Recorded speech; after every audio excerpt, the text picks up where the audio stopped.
I lay bleeding on my kitchen floor, staring at the ceiling while pain shot through my ribs with every breath.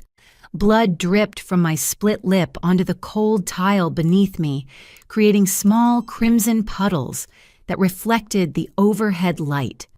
My phone buzzed against my hip, and with trembling fingers I managed to read the text from my sister Brielle. "Stay away from us, you brought this on yourself." The words cut deeper than any physical wound Marcus had inflicted during his brutal attack just minutes earlier.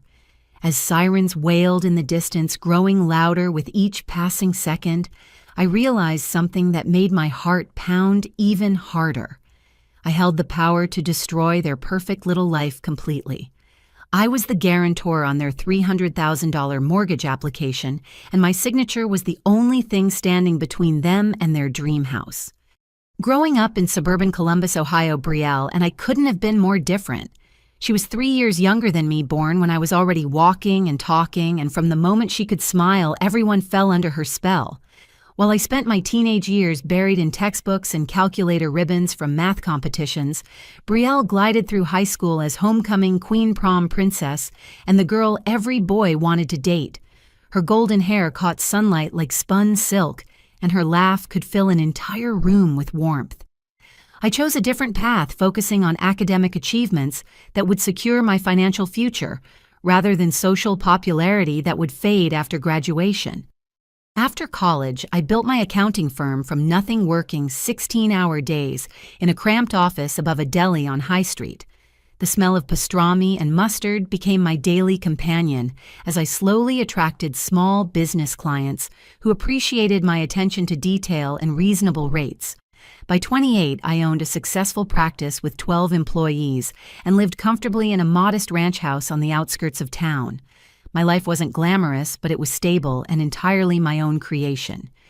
Brielle struggled to find her footing after high school. She bounced between retail jobs, tried community college twice without finishing, and moved back home with our parents more times than anyone cared to count.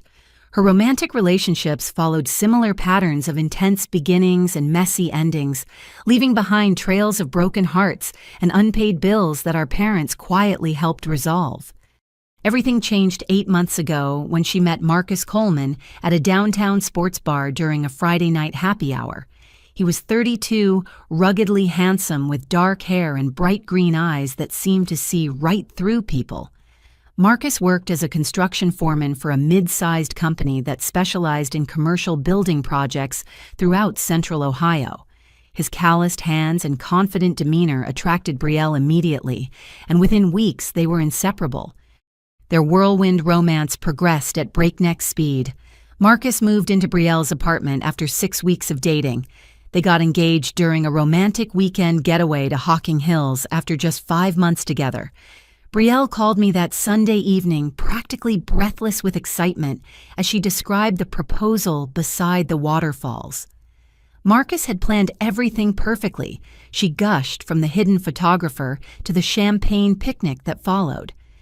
When they started house hunting in February, Brielle approached me about serving as their mortgage guarantor.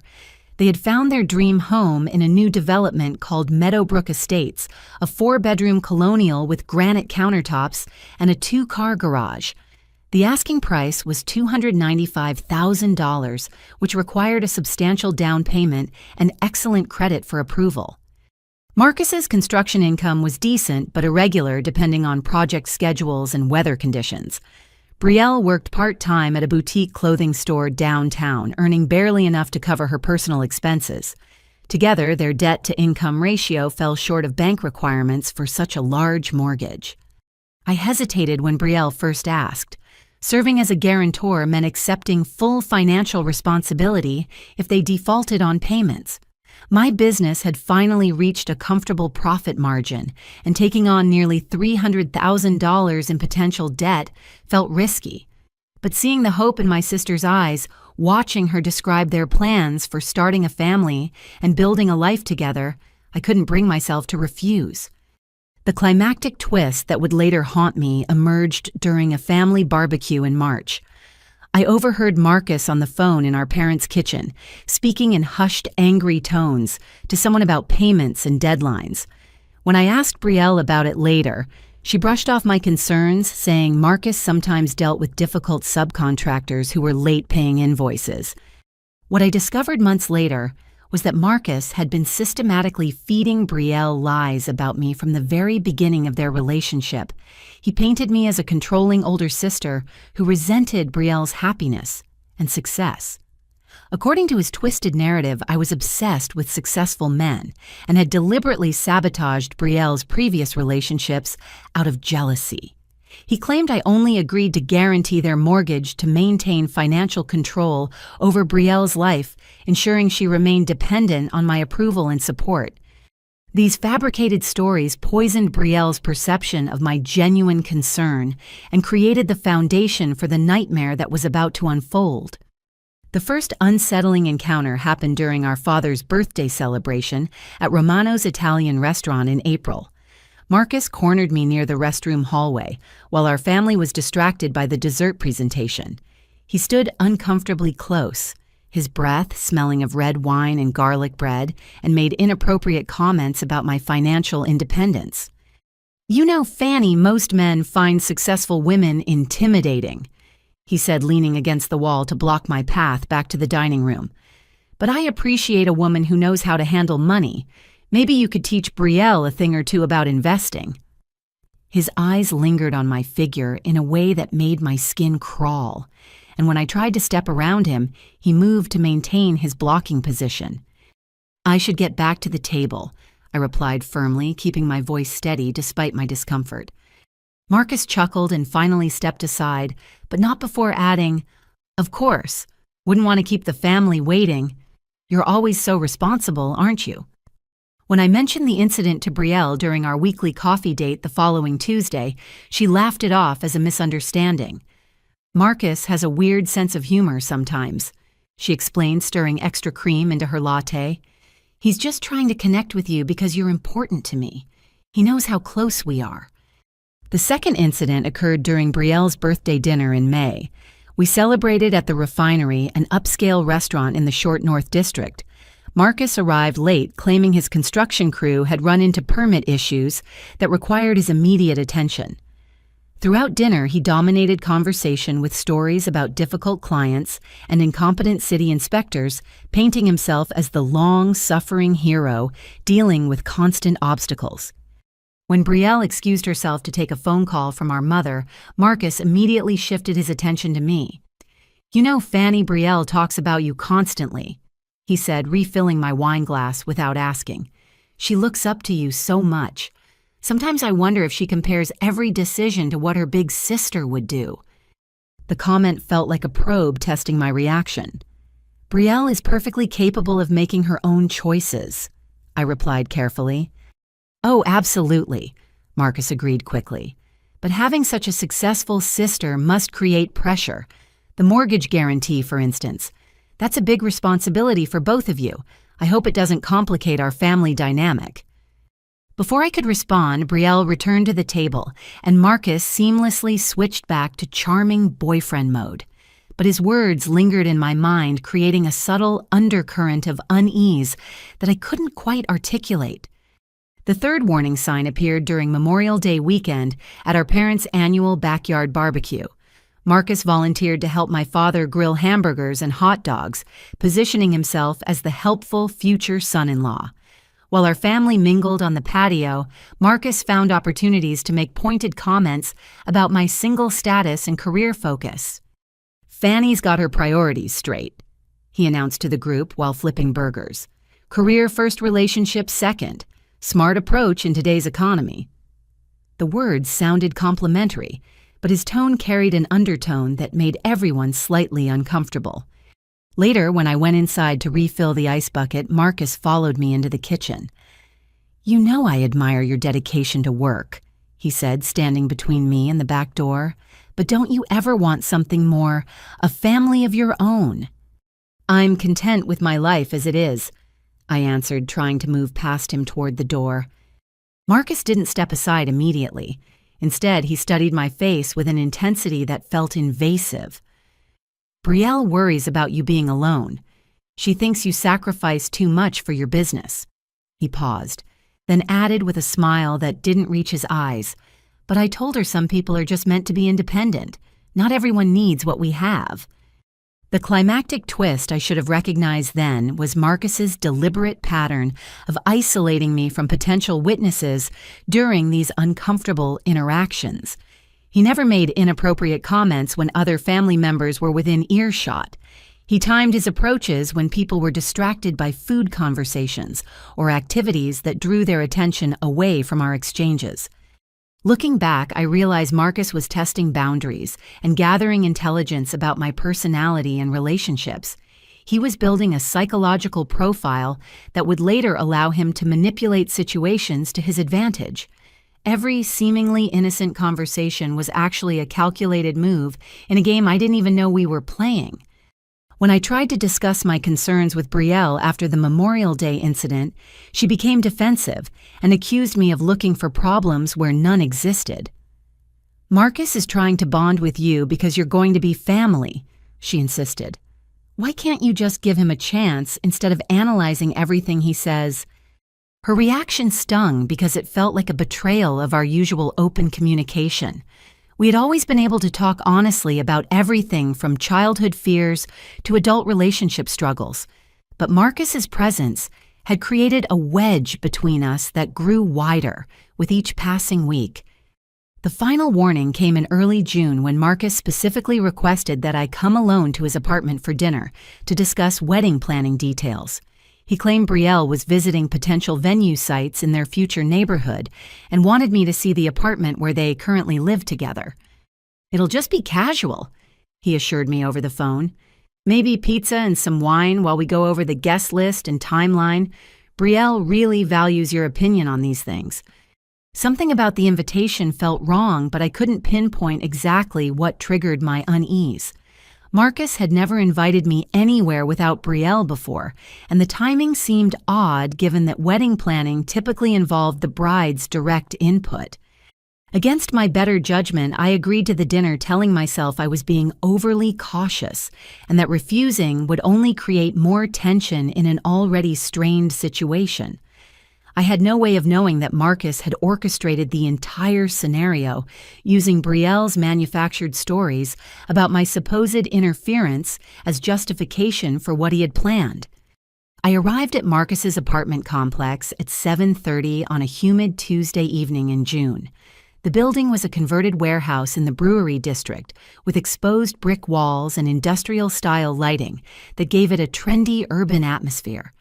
Marcus buzzed me up to the third floor where he greeted me at the door wearing jeans and a casual button-down shirt with the sleeves rolled up to reveal his muscular forearms. "Fanny, thanks for coming over," he said with a smile that seemed genuine enough.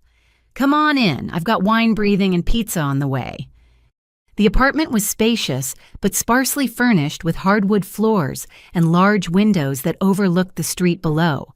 A sectional sofa dominated the living room facing a mounted television that was playing a baseball game with the sound muted.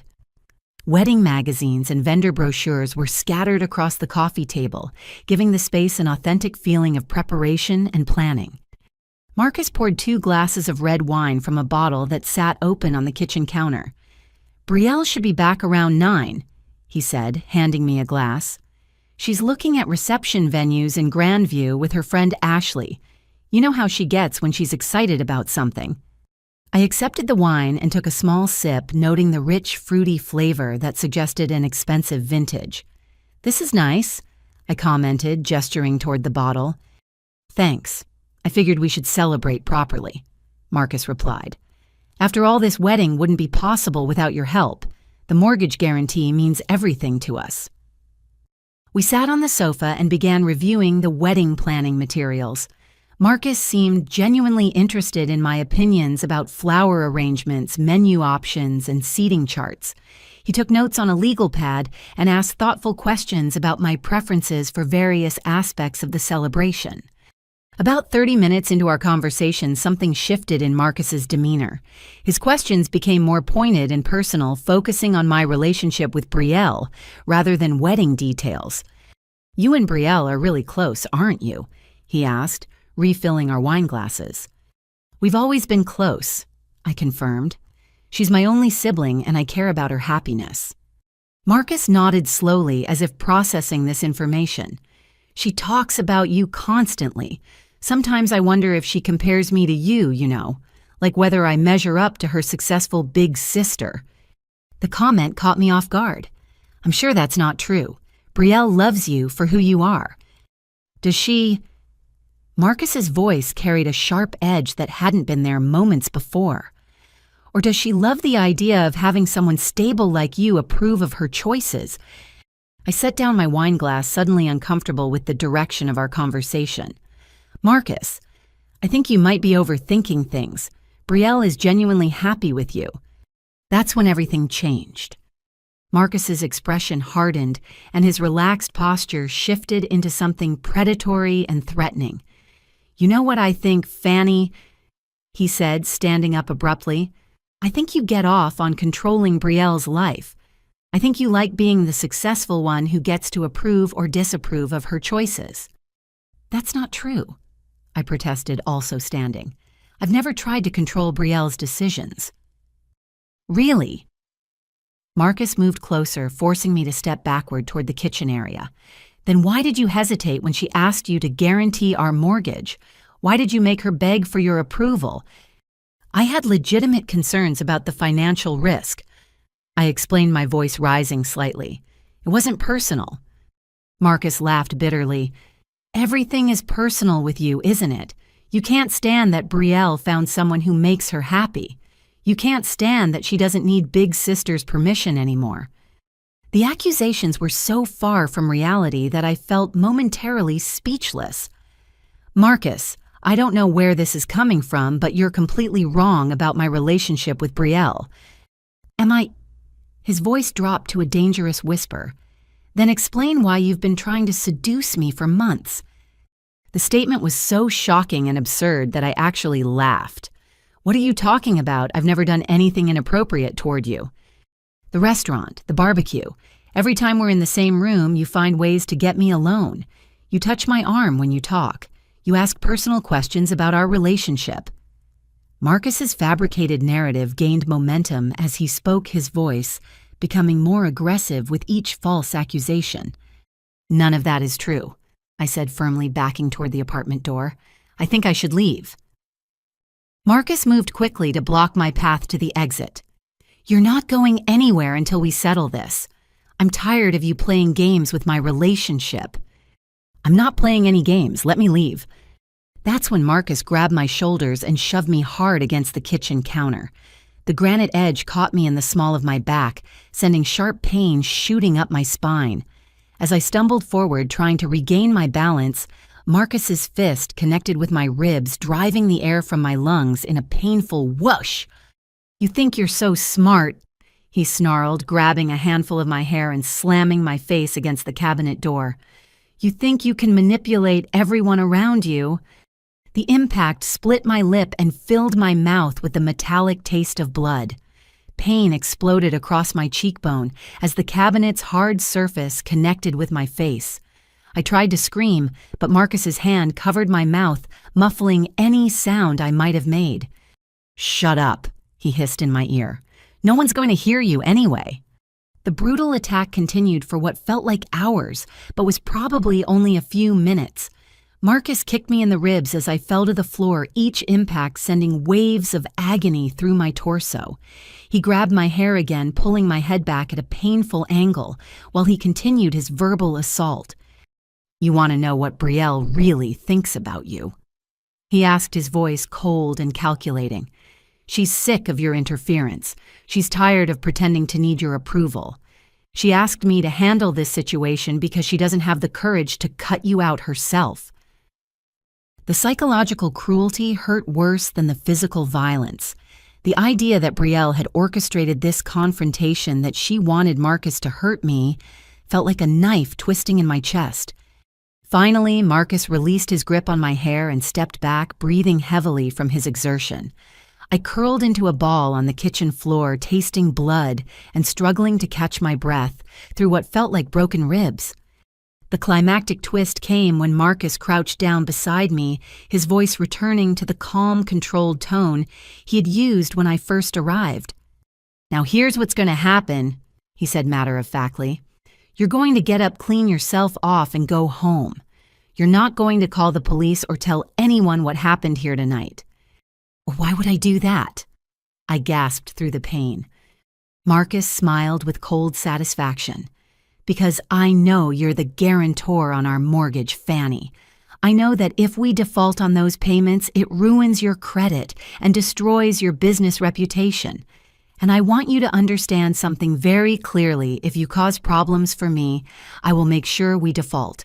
I'll file bankruptcy and disappear, leaving you responsible for $300,000 in debt." The calculated nature of his threat revealed that this entire evening had been premeditated. Marcus hadn't attacked me in a moment of passion or anger. He had planned this assault as a method of intimidation and control, using my financial vulnerability as leverage to ensure my silence. "You planned this," I whispered, the realization hitting me almost as hard as his fists had. "Smart girl," Marcus replied. "Too bad you're not smart enough to mind your own business." He stood up and walked to the kitchen sink, calmly washing his hands as if he had just finished preparing dinner rather than brutally assaulting someone. The casual normalcy of his actions was somehow more terrifying than the violence itself. "The pizza should be here soon," he said conversationally. "I'll tell the delivery guy you left early because you weren't feeling well. Brielle will be disappointed she missed you, but I'm sure you'll have plenty of opportunities to catch up later." I struggled to my feet, using the counter for support as waves of dizziness threatened to knock me down again. Blood dripped from my split lip onto the floor, creating small crimson stains on the hardwood. "Clean that up before you go," Marcus instructed, tossing me a roll of paper towels. "I don't want Brielle asking questions about blood on the kitchen floor." With shaking hands, I wiped away the evidence of my own assault while Marcus watched with detached interest. The surreal nature of the situation made it feel like a nightmare from which I couldn't wake up. As I gathered my purse and car keys, Marcus opened the apartment door for me with mock politeness. "Drive carefully, Fanny," he said. "And remember what we talked about. I'd hate for you to make a decision you'd regret." I stumbled down the hallway toward the elevator, my ribs screaming with every step. Behind me, I heard Marcus's door close with a soft click, as if nothing unusual had happened at all. I sat in the emergency room at Ohio State Wexner Medical Center for 3 hours, watching nurses and doctors treat patients with broken bones, heart attacks, and various other medical emergencies while waiting for someone to examine my injuries. The bright fluorescent lights made my head throb, and every breath sent sharp pain through my ribs where Marcus had kicked me. A young resident named Dr. Patricia Williams finally called my name at 11:45. She was probably in her late 20s, with kind eyes and gentle hands that carefully examined the bruising on my face and torso. "These injuries are consistent with physical assault," she observed, making notes on her tablet. "Have you contacted the police about this incident?" "Not yet," I admitted, wincing as she probed the tender area around my ribs. "I'm required to report suspected domestic violence cases," Dr. Williams explained. "Can you tell me who did this to you?" "It wasn't domestic violence," I clarified quickly. "It was my sister's fiancé. We're not in a relationship." Dr. Williams paused her examination and looked at me directly. "Assault is assault, regardless of the relationship between perpetrator and victim.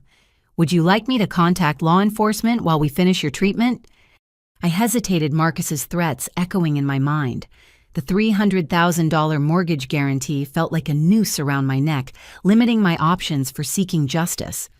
"Can I think about it while you finish the examination?" "Of course," Dr. Williams replied professionally. "Let's get some x-rays to check for broken ribs, and I'll clean up that cut on your lip." While waiting for the x-ray results, I called Brielle from the hospital bed. My sister answered on the 4th ring, sounding slightly out of breath. "Fanny, what's up? I'm just getting back from looking at venues with Ashley." "Brielle, I need to tell you something important. Marcus attacked me tonight at his apartment." Silence stretched across the phone line for several long seconds before Brielle responded. "What do you mean, attacked you?" "He hit me, multiple times. I'm at the hospital right now getting x-rays." Another pause. Then Brielle's voice returned with a hard edge I had never heard before. That's impossible. Marcus wouldn't hurt anyone. I'm looking at 7 stitches in my lip right now, I said, touching the bandage Dr. Williams had applied. He shoved me against the counter, punched my ribs, and slammed my face into the cabinet door. Fanny, that doesn't make any sense. Marcus called me 20 minutes ago saying you left early because you weren't feeling well. He was worried about you. The casual ease with which Marcus had lied to Brielle and her immediate acceptance of his version of events felt like another blow to my already battered body. He's lying, Brielle. I'm telling you exactly what happened.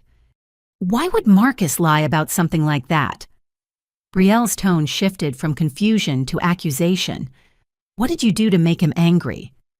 The question hit me like a physical slap. My own sister was assuming I had somehow provoked the attack rather than believing my account of being victimized. I didn't do anything wrong. We were discussing wedding plans, and he suddenly became aggressive and violent. That doesn't sound like the Marcus I know, Brielle replied firmly.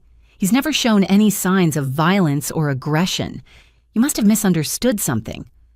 There's no misunderstanding about being punched in the ribs, I said, my voice rising with frustration and pain.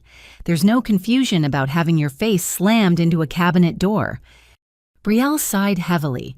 Okay, let's say something did happen. What exactly were you two talking about that led to this supposed conflict? I explained Marcus's accusations about my trying to seduce him and control their relationship, watching my sister's reaction through her responses. With each detail I provided, Brielle became more defensive of Marcus and more skeptical of my version of events. He said you've been trying to seduce him, Brielle asked, her voice tight with anger. It's completely false, I insisted. I've never done anything inappropriate toward Marcus. Really, because Ashley mentioned she thought you were flirting with him at my birthday dinner. She said you kept leaning close to him when you talked and touching his arm. The accusation was so far from reality that I felt dizzy. Brielle, that never happened. I barely spoke to Marcus at your birthday dinner, except when he made me uncomfortable by standing too close. Uncomfortable how? I described the incidents at the restaurant, the barbecue, and other occasions when Marcus had made inappropriate comments or invaded my personal space. With each example I provided, Brielle's responses became more hostile and disbelieving. So you're saying my fiancé has been systematically harassing you for months and you never mentioned it until now? She asked sarcastically. I tried to tell you about some of these incidents, but you dismissed them as misunderstandings. Maybe because that's exactly what they were, Brielle snapped. Maybe you've been reading things into innocent interactions because you can't stand that I'm happy. The accusation felt like a knife twisting in my chest. How can you say that I've always supported your relationship with Marcus? Have you? Because from where I'm sitting, it looks like you've been looking for problems from day one. You hesitated about the mortgage guarantee. You questioned his background. You acted weird every time we were all together. I was concerned about a major financial decision and some inappropriate behavior. I defended myself. That's not the same as trying to sabotage your happiness. Isn't it? Brielle's voice carried a coldness I had never heard before. Maybe Marcus was defending himself tonight. Maybe you came on to him, and when he rejected you, you got physical. The suggestion was so outrageous that I actually gasped. You think I attacked Marcus? Look at me, Brielle. I'm the one in the hospital with injuries. People get hurt in fights, she replied matter-of-factly, especially when they start something they can't finish. Dr. Williams returned to my bedside with X-ray results, interrupting our increasingly heated conversation. The good news is no broken ribs, she announced quietly, clearly picking up on the tension of my phone call. You have severe bruising and muscle strain, but nothing that won't heal with time and rest. I thanked the doctor and returned to my conversation with Brielle, who had been listening to the medical consultation. 7 stitches and severe rib bruising, I reported. Does that sound like someone who started a fight? I don't know what to believe anymore, Brielle said, but her tone suggested she had already made up her mind. All I know is that Marcus loves me, and we're planning a life together. If you can't accept that maybe we need some space from each other. The climactic twist that shattered my heart completely came in the next part of our conversation. I had expected Brielle to at least consider the possibility that Marcus was lying to show some concern for my injuries or to express confusion about the conflicting stories. Instead, she delivered a revelation that changed everything. "Actually, Fanny, I need to be honest with you about something," Brielle said, her voice taking on a confessional tone. "Marcus and I have talked about your behavior toward him. I know he would confront you about it eventually." "What do you mean?" I asked, though I was beginning to understand the horrifying truth. "I mean, I suspected something like this might happen. Marcus told me about your inappropriate comments and the way you look at him.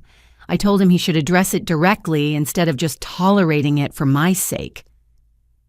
The words hit me like another physical blow. "You're saying you knew Marcus would hurt me." "I'm saying I knew he would eventually tell you to back off," Brielle clarified. "I didn't know it would get physical, but honestly, I'm not surprised. You pushed him too far." "Brielle, everything Marcus told you about my behavior is a lie. I have never made inappropriate comments or advances toward him." "That's not what he says. And between my fiancé and my sister, I have to believe the person I'm planning to marry."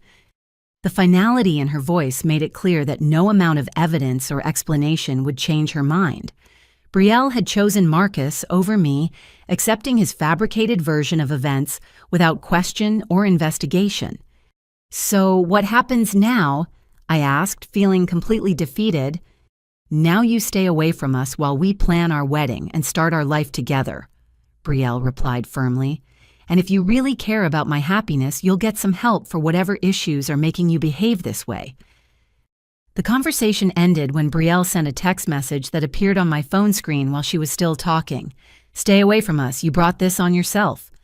Sitting alone in that hospital bed at 2 a.m, surrounded by the antiseptic smell and fluorescent lighting of the emergency room, I realized that Marcus had orchestrated this entire scenario perfectly.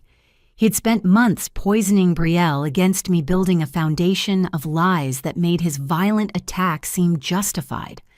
My sister, the person I loved most in the world, believed I was the villain in this story.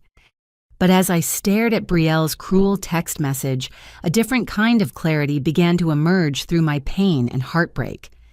I might not be able to prove what really happened in that apartment, but I didn't have to remain a victim of Marcus's manipulation.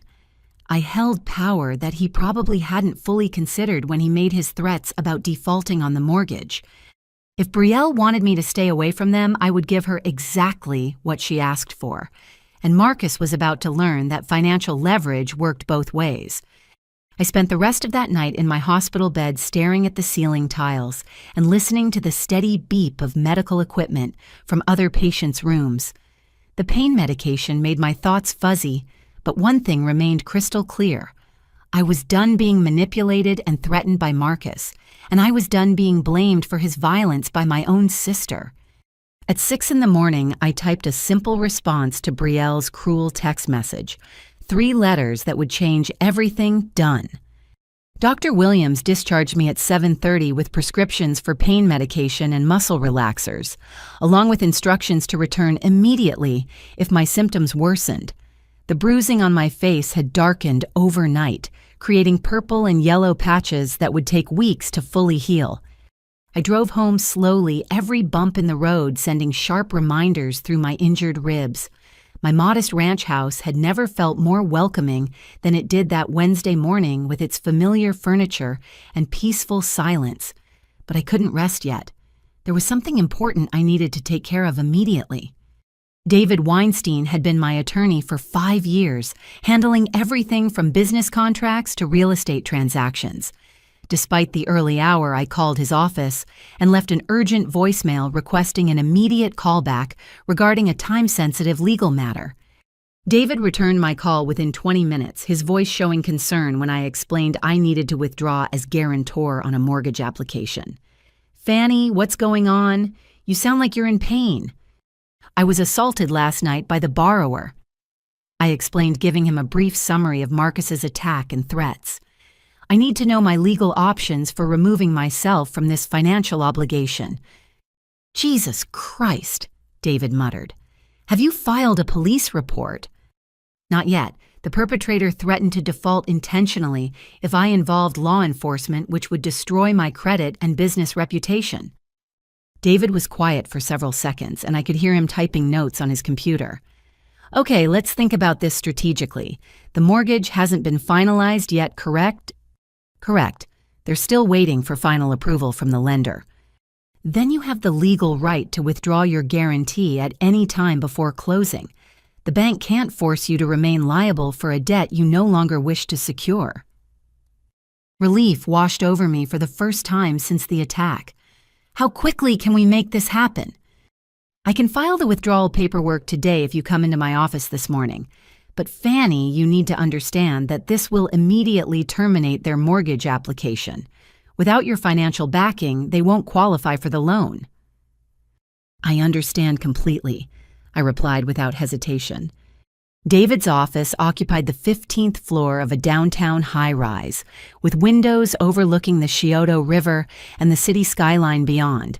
His secretary Margaret gasped when she saw my bruised face and immediately offered ice packs and comfortable seating while I waited. "My God, what happened to you?" David asked when he saw me in person. I gave him the full account of Marcus's premeditated attack, including his threats about destroying my financial reputation. David listened with growing anger, taking detailed notes and asking clarifying questions about the timeline and Marcus's specific words. "This was calculated intimidation," he concluded. "He researched your role as guarantor and planned this assault as a method of controlling your behavior. That makes it even more serious from a legal standpoint." David's paralegal Jennifer prepared the guarantor withdrawal documents while we talked. The paperwork was surprisingly straightforward, a formal letter to Pinnacle Home Lending stating that I was rescinding my guarantee of the Coleman's G. Hartley mortgage application effective immediately. "Once I file this, there's no going back," David warned. "Their loan application will be automatically flagged for review, and without your income and credit backing, them approval is extremely unlikely." "File it," I said firmly. While Jennifer prepared the documents for overnight delivery to the mortgage company, David conducted some preliminary research on Marcus Coleman's background. Within an hour, he had discovered information that made my blood run cold. The climactic twist emerged when David's investigator called with results from a basic background check. Marcus and Brielle had already committed themselves to massive financial obligations based on their pre-approval letter, assuming that final mortgage approval was a mere formality. According to public records, they signed a purchase contract for the house 3 weeks ago with a 60-day closing deadline. David explained, reading from his notes. They also have documented commitments for a wedding venue, catering, photography, and honeymoon reservations, totaling approximately $45,000. "How is that possible?" I asked. Pre-approval letters allow buyers to make these commitments before final loan approval. Most people assume the mortgage will go through without problems, so they start spending money and making plans immediately. David's investigator had also discovered that Marcus and Brielle had used their pre-approval documentation to secure credit for furniture purchases, appliance deliveries, and even a new car loan based on their anticipated housing expenses. "The scary part," David continued, "is that all of these commitments have cancellation penalties and forfeiture clauses. If they can't close on the house, they'll lose deposits on everything and still owe for services already provided." "How much are we talking about?"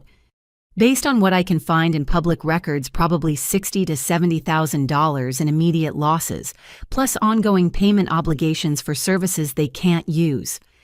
The magnitude of the financial disaster I was about to unleash hit me fully. Marcus and Brielle hadn't just planned a wedding and house purchase, they had built their entire future on the assumption that my guarantee would secure their mortgage. Without that backing, their carefully constructed dreams would collapse like a house of cards. For a brief moment, I felt guilty about the devastation this would cause. Then I remembered Marcus's fists connecting with my ribs, the taste of blood in my mouth, and Brielle's cold accusation that I had brought the violence on myself. "File the paperwork," I repeated. David overnight expressed the withdrawal documents to Pinnacle Home Lending, along with a cover letter explaining that the guarantor was rescinding her commitment due to borrower misconduct. By Thursday afternoon, Marcus and Brielle's mortgage application would be flagged for immediate review. "There's one more thing you should know," David said as I prepared to leave his office.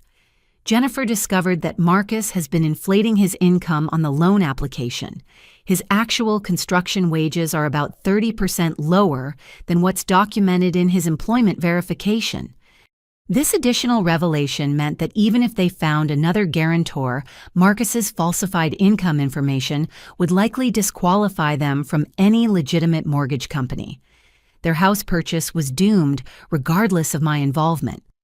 "Will that information come out during the review process?" I asked. "Absolutely. Lenders verify employment and income independently when applications are flagged. They'll discover the discrepancies within days." I left David's office feeling lighter than I had since the attack, despite my physical pain. Marcus had threatened to destroy my financial reputation if I reported his assault. He clearly hadn't considered that I could destroy his financial future without involving law enforcement at all. My phone buzzed with a text message as I walked to my car. It was from Brielle. "Marcus said you missed a great dinner last night. Maybe we can all get together again soon." The casual tone of her message, as if nothing traumatic had happened, confirmed that Marcus had indeed told her I left early due to not feeling well. She had no idea that her fiancé had brutally attacked me just hours after sending her that innocent text. I deleted the message without responding. If Brielle wanted me to stay away from them, she would get her wish in ways she couldn't imagine. Thursday morning arrived with the kind of sweltering Ohio heat that makes the air feel thick and oppressive even before 9 o'clock. I had taken the day off from my accounting firm partly to recover from my injuries and partly to wait for news about the mortgage situation. The pain medication helped with my ribs, but nothing could ease the emotional ache of losing my sister to Marcus's manipulation. At 10:15, my phone rang with a call from David's office. Jennifer's excited voice came through the speaker with an update that exceeded even my expectations. "Fannie, the mortgage company, received our withdrawal paperwork at 8 this morning. They called the borrowers immediately to inform them that their application was being suspended pending review." "How did they react?" I asked, though I could guess. According to Sandra Mitchell, the loan officer handling their case, the female borrower became extremely upset and demanded to know why you withdrew your guarantee. When Sandra explained that guarantors have the right to rescind their commitment at any time, the borrower started screaming about family betrayal and legal action. The image of Brielle having a public meltdown at the mortgage company's offices brought me no satisfaction. Even after everything that had happened, I still loved my sister and wished things could have been different. "What happens next?" I asked. "The review process typically takes 72 hours. They'll verify all employment and income documentation independently, which is when they'll discover the male borrower's falsified wages. And then, complete disqualification from not just this lender, but any reputable mortgage company. Loan fraud goes into a national database that prevents future applications." I thanked Jennifer for the update and settled in for what I expected would be a quiet day of rest and recovery. Instead, my phone started ringing almost immediately with increasingly frantic calls from Brielle. The first call came at 10:45. "Fannie, what the hell did you do?" Brielle's voice was shrill with panic. "The mortgage company says you withdrew your guarantee. They're reviewing our entire application now." "I told you I was done," I replied calmly. "You asked me to stay away from you, so I'm removing myself from your financial obligations as well. You can't do this. We've already committed to the house purchase. The closing is scheduled for next month. You should have thought about that before you chose to believe Marcus's lies over your sister's account of being assaulted." Brielle was quiet for several seconds, then her voice returned with a different tone. "Fannie, please. I know we had a fight, but this is bigger than that. If we lose this house, we lose everything. Everything like what? The wedding venue requires full payment if we cancel less than 60 days before the event. The photographer, the catering, the honeymoon reservations. We put deposits on furniture that gets delivered next week. Marcus bought a new truck based on our housing budget. The scope of their financial commitments was even larger than David's research had indicated. They had essentially spent their future income based on the assumption that their mortgage would be approved. "None of that is my responsibility," I said firmly. "But you're my sister," Brielle pleaded. "Family doesn't abandon family over misunderstandings." Misunderstandings. The word hit me like another slap. Marcus brutally attacked me and you accused me of bringing it on myself. That's not a misunderstanding. Maybe there's more to the story than either of you told me. Maybe if we all sat down together and talked it through.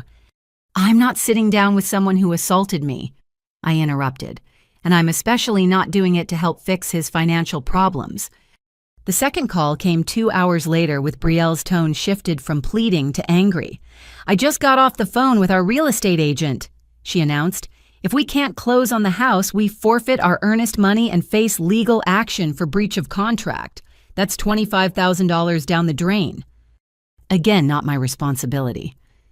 It is your responsibility because you created this situation by withdrawing your guarantee without warning.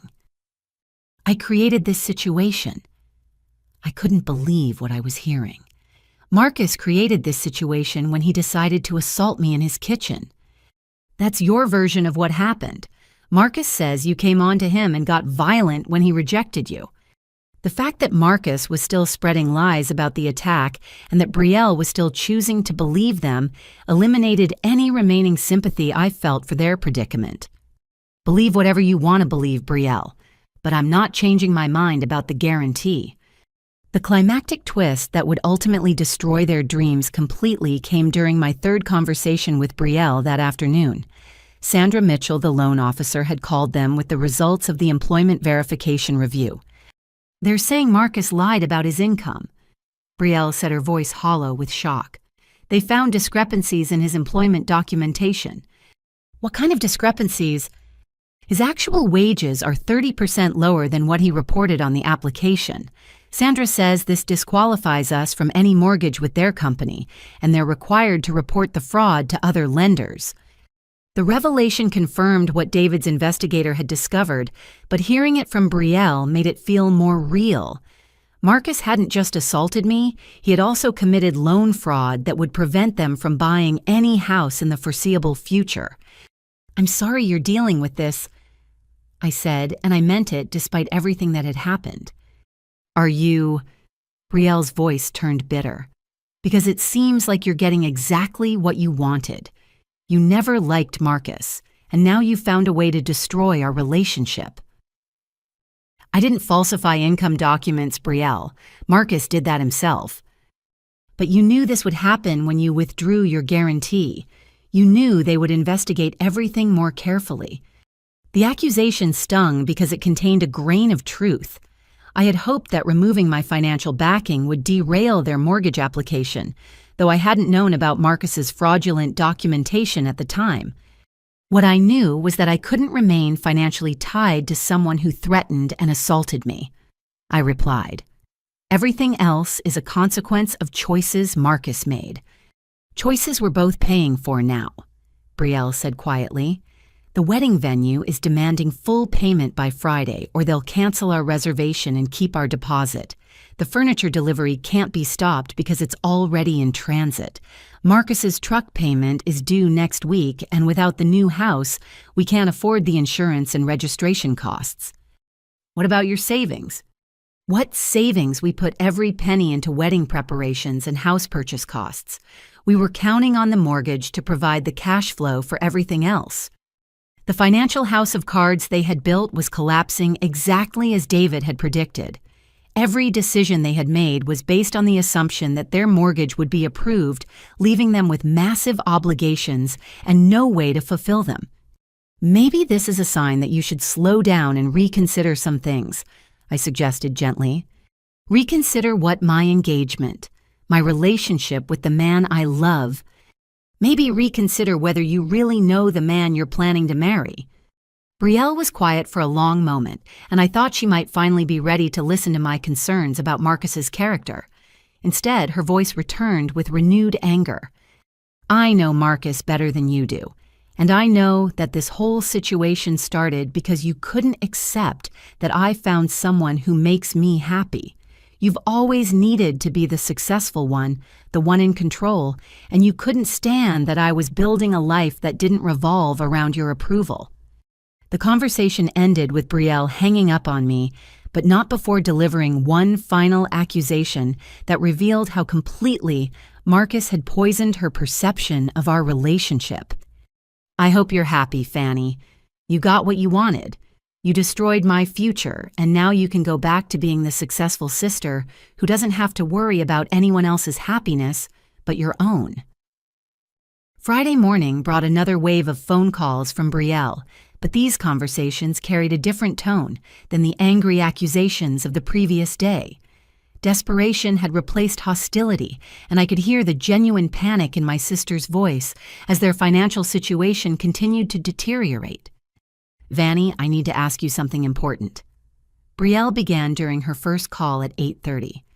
"Is there any way you would consider reconsidering the guarantee, just until we can figure out alternative financing?" "No," I replied without hesitation. "I'm not putting myself back into a financial relationship with Marcus under any circumstances." "What if we modified the arrangement somehow? Maybe you could guarantee a smaller amount, or we could add additional protections for you." The fact that Brielle was still trying to salvage their mortgage application told me she hadn't fully grasped the implications of Marcus's income fraud.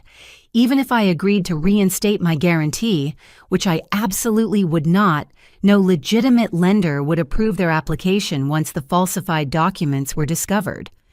"Brielle, the income fraud disqualifies you from any mortgage company. Finding alternative financing isn't going to be possible. Maybe Marcus made an honest mistake on the paperwork. People miscalculate their income all the time.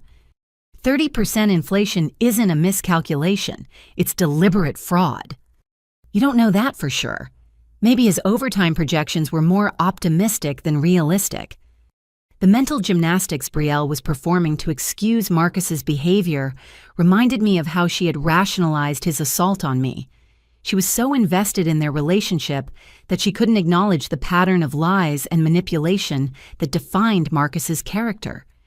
"Even if it was an honest mistake," I said gently, "I still won't guarantee a loan for someone who physically attacked me.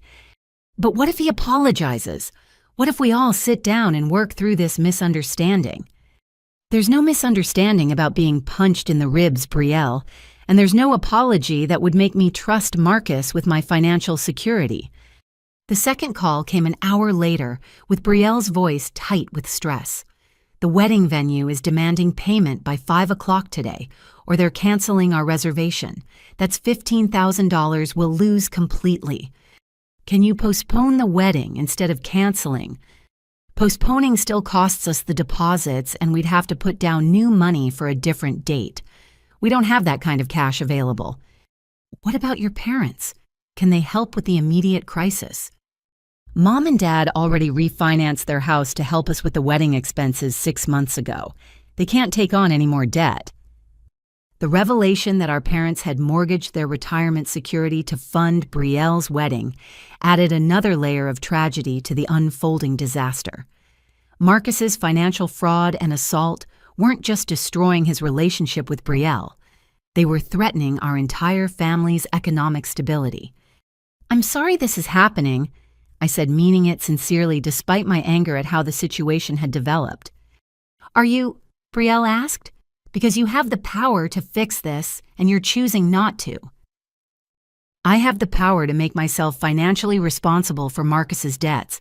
That's not the same as fixing anything. It would give us time to find alternative solutions."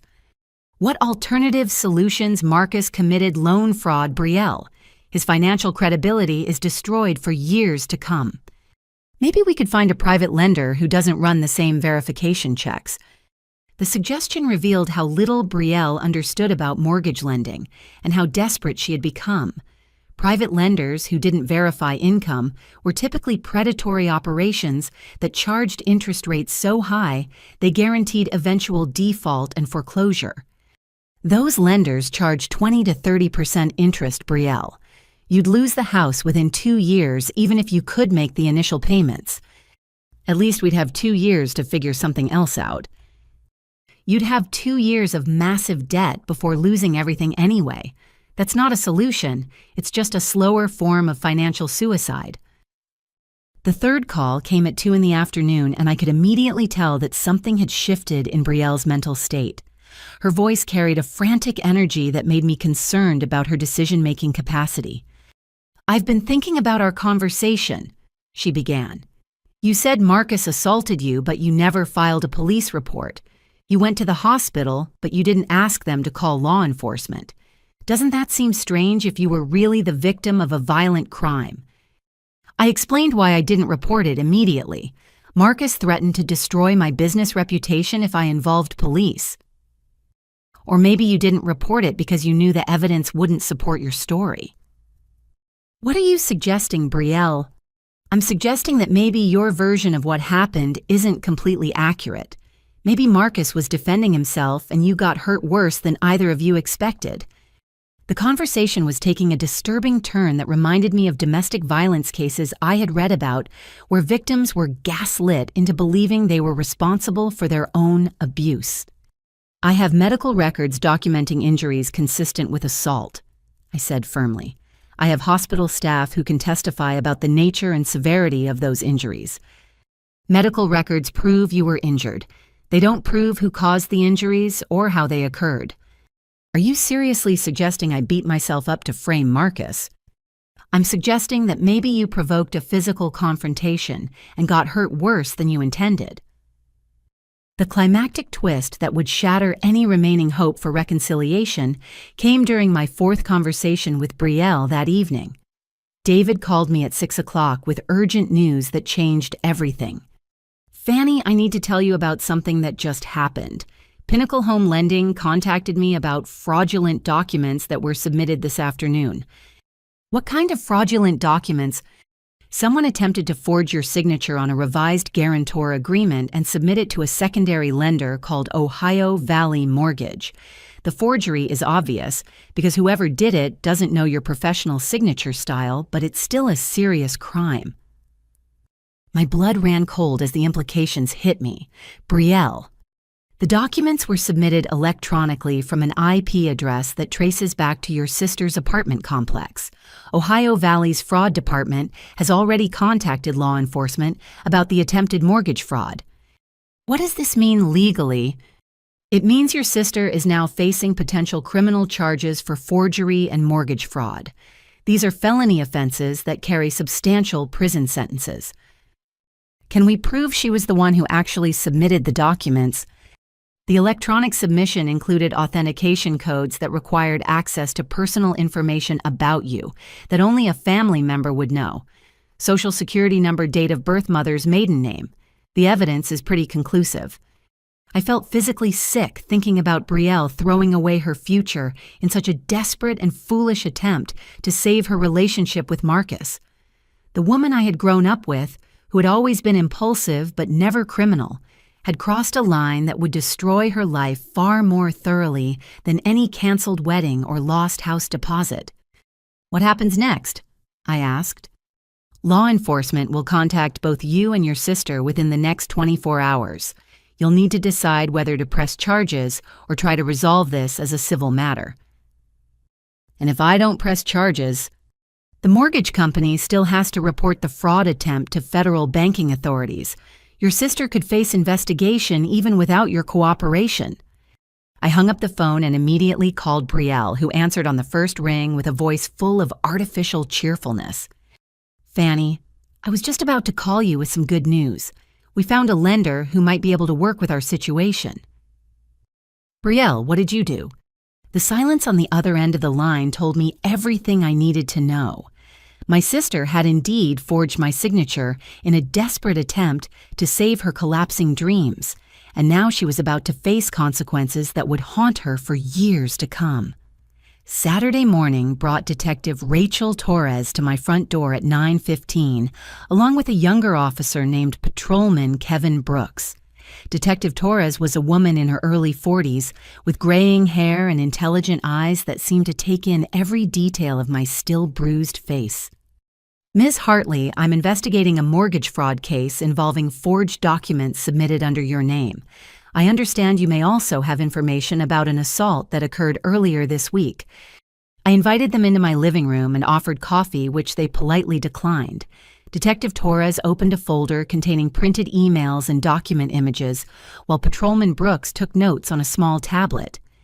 Let's start with the mortgage fraud, Detective Torres said. Did you authorize anyone to sign documents on your behalf regarding a loan guarantee for Marcus Coleman and Brielle Hartley? Absolutely not. I specifically withdrew my guarantee through my attorney on Wednesday morning. Can you tell me about your relationship with the suspects? Brielle is my younger sister. Marcus is her fiancé. I was originally serving as guarantor for their mortgage application until Marcus assaulted me Tuesday night. Detective Torres looked up from her paperwork with increased attention. Tell me about that assault. I provided a detailed account of Tuesday evening's attack, including Marcus's threats about intentionally defaulting on the mortgage if I reported his violence. Detective Torres asked clarifying questions about the timeline, Marcus's specific words, and the nature of my injuries. Do you have medical records from that night? I showed her the discharge paperwork from Ohio State Wexner Medical Center, including photographs Dr. Williams had taken of my facial injuries for documentation purposes. Detective Torres studied the images carefully while Patrolman Brooks copied the medical information. These injuries are consistent with the assault you described, she observed. Why didn't you report this incident immediately? I explained Marcus's threats about financial retaliation and my initial concern about protecting my business reputation. Detective Torres nodded with understanding, indicating she had encountered similar situations before.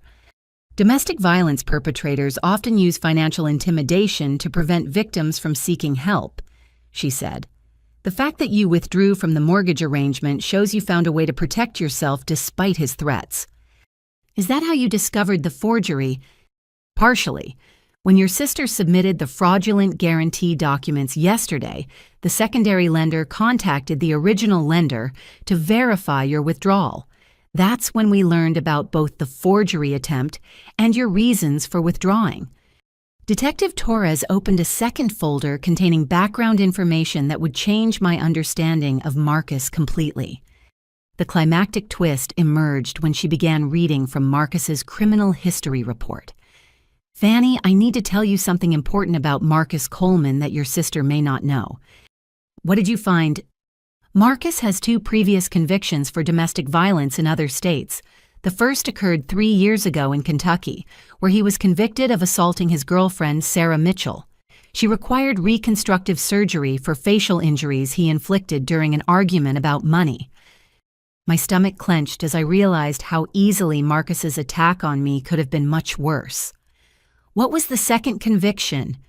2 years ago in Indiana, Marcus assaulted his roommate, Christopher Davis, during a dispute about unpaid rent. Mr. Davis suffered permanent hearing damage from blows to his head. How is this information not easily available? Wouldn't background checks reveal these convictions? They would if someone actually ran a background check. But these convictions occurred in different states under slightly different name variations. Marcus used Mark Coleman in Kentucky and Marcus C. Coleman in Indiana. Unless someone specifically searches for variations and runs multi-state checks, the records don't automatically connect. Did Brielle know about this? Detective Torres consulted her notes. We interviewed your sister yesterday evening after the forgery was discovered.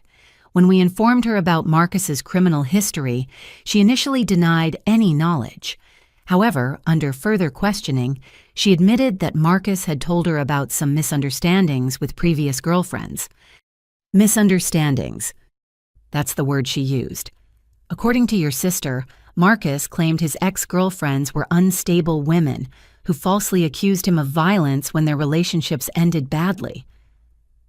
The psychological manipulation Marcus had used on Brielle was even more sophisticated than I had realized. He had preemptively discredited his own victims by characterizing them as unreliable accusers, making it easier for Brielle to dismiss any future allegations against him. So Brielle knew Marcus had been accused of domestic violence before. She knew he had been involved in what she called relationship drama with previous partners.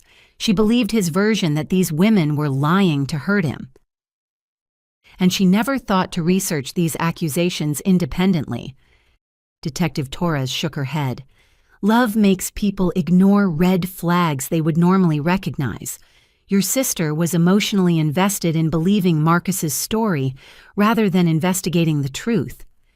What happened when you told her about the medical records and police reports from his previous convictions? She broke down completely. The evidence was overwhelming and she couldn't maintain her denial any longer. Detective Torres turned to a new section of her folder. There's something else you need to know about Marcus's motivations for targeting your family. What do you mean? Our financial investigation revealed that Marcus chose your sister specifically because of your success and financial stability. He researched your accounting business and credit history before he even met Brielle. The revelation hit me like another physical blow. He planned this from the beginning. Marcus has substantial gambling debts to illegal operations in Cincinnati. He owes approximately $70,000 to people who use violence to collect payments. His relationship with your sister was essentially an elaborate fraud scheme designed to access both her money and your financial backing. How did he research my financial information? Public records, social media, and information he gathered from Brielle during their early dates. She unknowingly provided details about your business success, your real estate holdings, and your close relationship with her. So when he proposed to Brielle, he was positioning himself to use their marriage and house purchase as collateral for consolidating his gambling debts through illegal loan arrangements. Your guarantee would have given him access to $300,000 in equity that he planned to leverage for additional borrowing. The scope of Marcus's criminal planning was staggering. Every aspect of his relationship with Brielle had been calculated to exploit our family's resources for his personal benefit. What about the assault on me? How does that fit into his plan? Marcus became concerned that your financial background and protective instincts might expose his scheme before the house purchase was completed. He needed you eliminated as a potential threat, but he also needed your guarantee to remain in place. So he attacked me to intimidate me into silence while keeping me financially tied to their mortgage. Exactly. He underestimated your resolve and your ability to remove yourself from the situation entirely. Detective Torres closed her folder and looked at me directly. Marcus represents a type of predator we encounter occasionally. He targets women with family money or financial connections, manipulates them emotionally, and exploits their resources for his criminal activities. Your sister was a victim of sophisticated psychological manipulation. Where is Marcus now? We attempted to arrest him yesterday evening, but he had already fled his apartment. We believe he realized the investigation was expanding when the forgery was discovered. Has he left Ohio? We issued a BOLO alert for his vehicle and contacted law enforcement in neighboring states. Marcus has a pattern of fleeing when his criminal activities are exposed, but he usually doesn't get far. Detective Torres's investigation expanded rapidly over the weekend as her team uncovered the full scope of Marcus's criminal enterprise. She called me Sunday evening with updates that revealed how close my family had come to being completely destroyed by his schemes. We found Marcus. She began without preamble. State police arrested him at the Ohio-Pennsylvania border during a routine traffic stop around 4 this afternoon. Where was he trying to go? Pittsburgh, according to the GPS route programmed into his truck. We think he has contacts there from his gambling activities. What happened when they arrested him? That's where it gets interesting. Marcus was carrying 3 laptops, a box of documents, and approximately $15,000 in cash. The laptops contained detailed records of his entire criminal operation. Detective Torres explained that Marcus had been documenting his activities like a predator's handbook, maintaining spreadsheets of potential targets, psychological manipulation strategies, and financial exploitation techniques. One of the files is titled Betrayal Project and contains everything from her social media posts to detailed plans for accessing your family's money. He documented his relationship with my sister like a business plan, complete with timelines, financial goals, and contingency strategies. He had backup plans for different scenarios, including what to do if you became suspicious of his intentions. What kind of backup plans? Isolation tactics to separate Betrayal from family support, character assassination strategies to discredit you if you tried to warn her, even plans for accelerating their wedding timeline if he felt the scheme was being exposed too quickly. The clinical calculation behind Marcus's manipulation was nauseating. Every romantic gesture, every moment of seeming spontaneity had been planned in advance as part of his exploitation strategy. The gambling debts you mentioned, how serious are those? More serious than we initially thought. Marcus owes money to 3 different illegal operations, not just in Cincinnati, but also in Louisville and Indianapolis. The total debt is closer to $90,000 with interest accruing weekly. What would have happened if he had successfully gotten the house? Detective Torres paused, and I could hear her turning pages in what I assumed was her case file. According to his laptop files, Marcus planned to use the house as collateral for borrowing from private lenders, who don't ask questions about the source of funds. He would have taken out additional loans against the property's equity and used that money to pay his gambling debts. And when those loans came due, he planned to default and disappear, leaving Betrayal responsible for all the debt. Your guarantee would have made you liable as well. The climactic twist that revealed the true scope of Marcus's criminal activities came when Detective Torres described what else police found in his possession. Marcus had documentation suggesting he's done this before, she said. We found records of at least 4 other women he's targeted over the past 5 years, all with similar profiles to your sister. What kind of profiles? Women with financial family connections who were emotionally vulnerable due to career struggles or relationship problems. Marcus specifically seeks out women who have successful relatives willing to help with major purchases. What happened to these other women? 2 of them lost substantial amounts of money before Marcus disappeared. One declared bankruptcy after being left with debts Marcus had accumulated in her name. The 4th one discovered his scheme before he could complete it and cooperated with law enforcement in Indiana. Is that how you connected him to the other domestic violence cases? Partially. The Indiana victim, Jennifer Walsh, had been trying to warn other potential targets about Marcus's methods.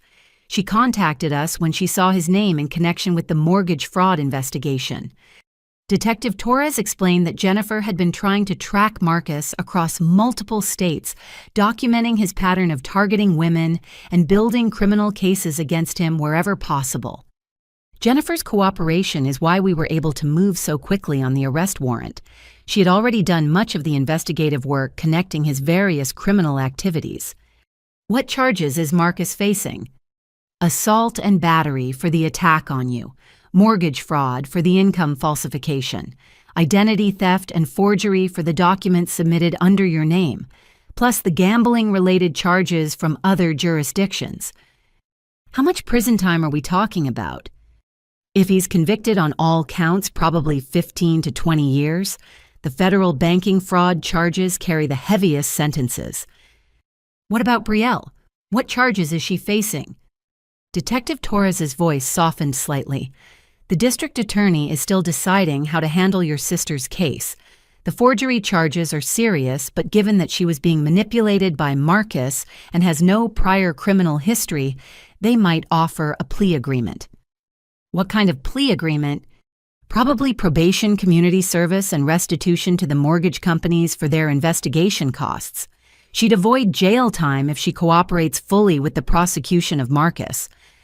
And if she doesn't cooperate, then she could face up to 5 years in prison for the forgery and fraud charges.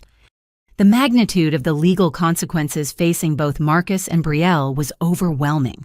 What had started as a simple mortgage application had spiraled into federal criminal charges that would affect multiple lives for years to come. Detective Torres, can I ask you something personal? Of course. In your experience with cases like this, do the family relationships ever recover? I mean, between the siblings or relatives who were manipulated. She was quiet for several seconds before responding. Sometimes. It depends on whether the victim can understand that they were manipulated by a professional predator, not just someone who made poor choices. Your sister was targeted specifically because of her emotional vulnerabilities and family connections. But she still chose to believe Marcus over me even after I was assaulted. That's what makes these predators so effective. They don't just lie to their targets. They reconstruct their entire perception of reality. Marcus convinced your sister that you were the threat to her happiness, not him. How long does it take for someone to recover from that kind of manipulation? It varies. Some people recognize the manipulation quickly once the evidence becomes overwhelming. Others struggle for years to accept that their entire relationship was based on lies. Which category do you think Brielle falls into? Detective Torres considered the question carefully. Based on her reaction when we showed her the evidence of Marcus's criminal history and his documented plans to exploit your family, I think she's beginning to understand how completely she was deceived. What was her reaction? Complete emotional breakdown. She kept saying she couldn't believe she had been so stupid that she should have listened to your concerns about Marcus. Does she want to talk to me? She's asked several times if you would consider meeting with her, but she understands if you're not ready for that conversation yet. I thanked Detective Torres for the update and promised to stay in touch as the legal proceedings developed. After hanging up, I sat in my quiet house, trying to process the enormity of what Marcus had planned to do to my family. The realization that his entire relationship with Brielle had been a calculated fraud scheme made me feel sick to my stomach. Every family gathering, every wedding planning session, every conversation about their future together had been part of an elaborate con game designed to exploit our trust and financial resources. But underneath my anger and disgust, I felt a growing seed of hope. For the first time since Tuesday night's assault, it seemed possible that Brielle might eventually understand the truth about Marcus and perhaps even forgive herself for being manipulated by such a sophisticated predator. The question that remained was whether our relationship as sisters could survive the damage that Marcus's manipulation had inflicted on our family. Monday morning arrived with gray skies and the kind of persistent drizzle that makes everything feel soggy and depressing. I was reviewing client files at my kitchen table when Detective Torres called with news that would finally begin to heal the wounds Marcus had inflicted on our family. Fanny, your sister, has requested a meeting. She wants to apologize and explain some things about her relationship with Marcus that she couldn't admit before. What kind of things? Financial abuse that she was too embarrassed to acknowledge. Marcus had been stealing money from her personal accounts for months, and she just discovered the full extent of it. The revelation didn't surprise me given everything else we had learned about Marcus's criminal activities, but it added another layer of betrayal that Brielle had to process. Where does she want to meet? She asked if you would consider coming to the police station. She thinks having official documentation of her statement might help you trust that she's telling the truth this time. I agreed to meet Brielle at the downtown police station that afternoon, partly out of curiosity, and partly because Detective Torres seemed to believe my sister had genuinely begun to understand the reality of her situation. The Franklin County Justice Center occupied an imposing concrete building near the state capitol with security checkpoints and metal detectors that reminded visitors this was a place where serious crimes were processed. Detective Torres met me in the lobby and escorted me to a small conference room where Brielle was waiting. My sister looked terrible. Her usually perfect blonde hair hung limp and unwashed around her face, and her eyes were red and swollen from what appeared to be days of crying. She had lost weight since our last conversation, giving her face a gaunt appearance that made her look older than her 26 years. "Fanny," she said quietly when I entered the room. Thank you for coming. I wasn't sure you would." I sat across from her at the metal table, noting how different she seemed from the confident woman who had been planning her dream wedding just a week earlier. Detective Torres remained in the room but positioned herself near the door to give us some privacy.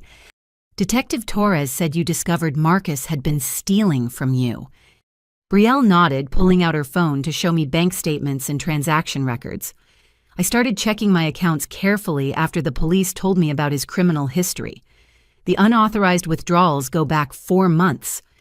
The evidence was damning. Marcus had systematically drained Brielle's checking and savings accounts, taking money in amounts small enough to avoid immediate detection, but large enough to accumulate into substantial theft over time. $12,800. Brielle said, her voice barely above a whisper. "He used my debit card information to withdraw cash from ATMs all over the city while I was at work." "How did he get your card information?" "I gave him my PIN number 2 months into our relationship. He said it would be easier if we could access each other's accounts for shared expenses, like groceries and gas." The financial abuse had been gradual and subtle, designed to avoid triggering Brielle's suspicion while systematically depleting her resources. Marcus had used classic manipulation tactics, framing the access as a sign of trust and commitment, rather than an opportunity for theft. "Did you ever notice money missing before this?" "Sometimes my account balance seemed lower than I expected, but Marcus always had explanations. He said I probably forgot about automatic payments or miscalculated my expenses. He offered to help me budget more carefully." "So he was stealing your money and then convincing you that you were bad at managing it." "Exactly. And because he seemed so concerned about our financial future, I trusted his guidance about spending and saving." Detective Torres spoke from her position by the door. "This is a common pattern with financial predators. They create problems and then position themselves as the solution, making victims increasingly dependent on their expertise." Brielle turned her attention back to me, and I could see genuine remorse and embarrassment in her expression. "Fanny, I need to apologize for everything that happened after Tuesday night. I said terrible things to you, and I chose to believe Marcus instead of my own sister." "Why?" I asked simply. "Because believing you would have meant admitting that I had been completely wrong about the most important relationship in my life. It would have meant acknowledging that I had ignored warning signs and put our entire family at financial risk." "But you had evidence. I was in the hospital with documented injuries." Brielle's eyes filled with tears. "I know. And deep down, I knew Marcus was capable of violence because he had told me about his previous misunderstandings with other women. But I convinced myself that those situations were different, that he had changed, that our love was special enough to overcome his past." "You knew about his history of domestic violence." "Not the full truth. Marcus told me that he had been falsely accused by unstable ex-girlfriends who couldn't handle being rejected. He said they had made up stories about him to hurt him after their relationships ended." The climactic twist that revealed the depth of Brielle's awakening came when she described how Marcus had manipulated her perception of our family relationships from the very beginning of their courtship. "He asked me detailed questions about you during our first few dates," Brielle explained. "I thought he was just interested in my family, but now I realize he was gathering intelligence about your financial situation and your relationship with me." "What kind of questions?" "About your business success, your real estate investments, how close we were as sisters. He seemed impressed that you cared enough to help me financially when I needed it." "But then he started planting doubts about my motivations." "Gradually, yes. He would make comments about how successful older siblings sometimes unconsciously compete with their younger brothers and sisters. He suggested that your willingness to help me might be motivated by a desire to maintain control over my life." "And you believed that?" Brielle wiped her eyes with a tissue Detective Torres offered. "I wanted to believe that Marcus understood me better than anyone else ever had. When he suggested that you might be jealous of our relationship or threatened by my independence, it felt like validation of feelings I hadn't even realized I was having." What feelings? Resentment about always being the little sister who needed help. Embarrassment about not being as successful as you. Fear that people only valued me in comparison to your achievements. The psychological manipulation had been expertly crafted to exploit Brielle's existing insecurities about our relationship. Marcus had identified her emotional vulnerabilities and weaponized them against both of us. So, when Marcus accused me of trying to seduce him, you were already primed to believe I would sabotage your happiness. Yes, and I'm so ashamed of that now. You've never done anything but support me and try to protect me, and I let Marcus convince me that you were the threat to our relationship. Detective Torres interjected with additional information that demonstrated how calculated Marcus's manipulation had been. We found detailed psychological profiles of your entire family in Marcus's files. He had specific strategies for isolating Brielle from each family member. What did the profiles say? For you, he planned to exploit Brielle's feelings of inadequacy compared to your success. For your parents, he intended to position himself as the protective partner who could finally give Brielle the stability they wanted for her. It was all planned. Every aspect of their relationship was designed to achieve maximum financial exploitation while preventing family interference. Brielle looked at me with an expression of desperate hope. Fanny, I know I don't deserve your forgiveness. I know I chose Marcus over you when you needed my support most, but I want you to know that I understand now how completely I was manipulated. Understanding doesn't erase what happened. No, it doesn't. But maybe it explains why I made such terrible choices. Marcus didn't just lie to me about the assault. He spent months reconstructing my perception of reality so I would be incapable of recognizing the truth. What about the forgery that wasn't Marcus manipulating you? That was your own decision to commit a crime. Brielle's face crumpled as she acknowledged the most shameful aspect of her behavior. I was panicking. Our entire life was falling apart, and I couldn't accept that it was really over. I thought if I could just buy us some time, maybe we could fix everything. By committing federal fraud, I wasn't thinking clearly. I was desperate to save what I thought was the most important relationship of my life, and I was willing to do anything to make that happen, even if it meant dragging me into criminal liability. I told myself that once we got the mortgage approved, I would find a way to protect you from any negative consequences. I convinced myself that I was solving a temporary problem, not creating a bigger one. The conversation continued for another hour, with Brielle providing additional details about Marcus's manipulation tactics and her growing understanding of how thoroughly she had been deceived. By the end of our meeting, I could see that my sister was genuinely beginning to comprehend the reality of what had happened to her. But understanding didn't automatically translate into forgiveness, and Brielle seemed to recognize that rebuilding our relationship would require more than just apologies and explanations. I don't expect you to forgive me right away, she said as we prepared to leave the conference room. I just want you to know that I finally see the truth about Marcus and about what I did to you. What happens now? I asked. I'm cooperating fully with the prosecution. I'm pleading guilty to the forgery charges and accepting whatever punishment the court decides, and I'm starting counseling to understand how I became so vulnerable to manipulation. What about the financial mess? I'm declaring bankruptcy. The wedding venue, the furniture, the credit cards Marcus maxed out in my name. I can't pay for any of it, but at least the debt won't affect you anymore. As we walked toward the exit, Detective Torres provided one final piece of information that would influence my decision about whether to rebuild my relationship with Brielle. Your sister has agreed to testify against Marcus in his trial, she said. Her testimony will be crucial for securing convictions on the most serious charges. What does that involve?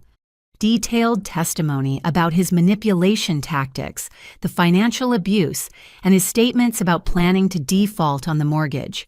It will be emotionally difficult, but it could help prevent Marcus from victimizing other families.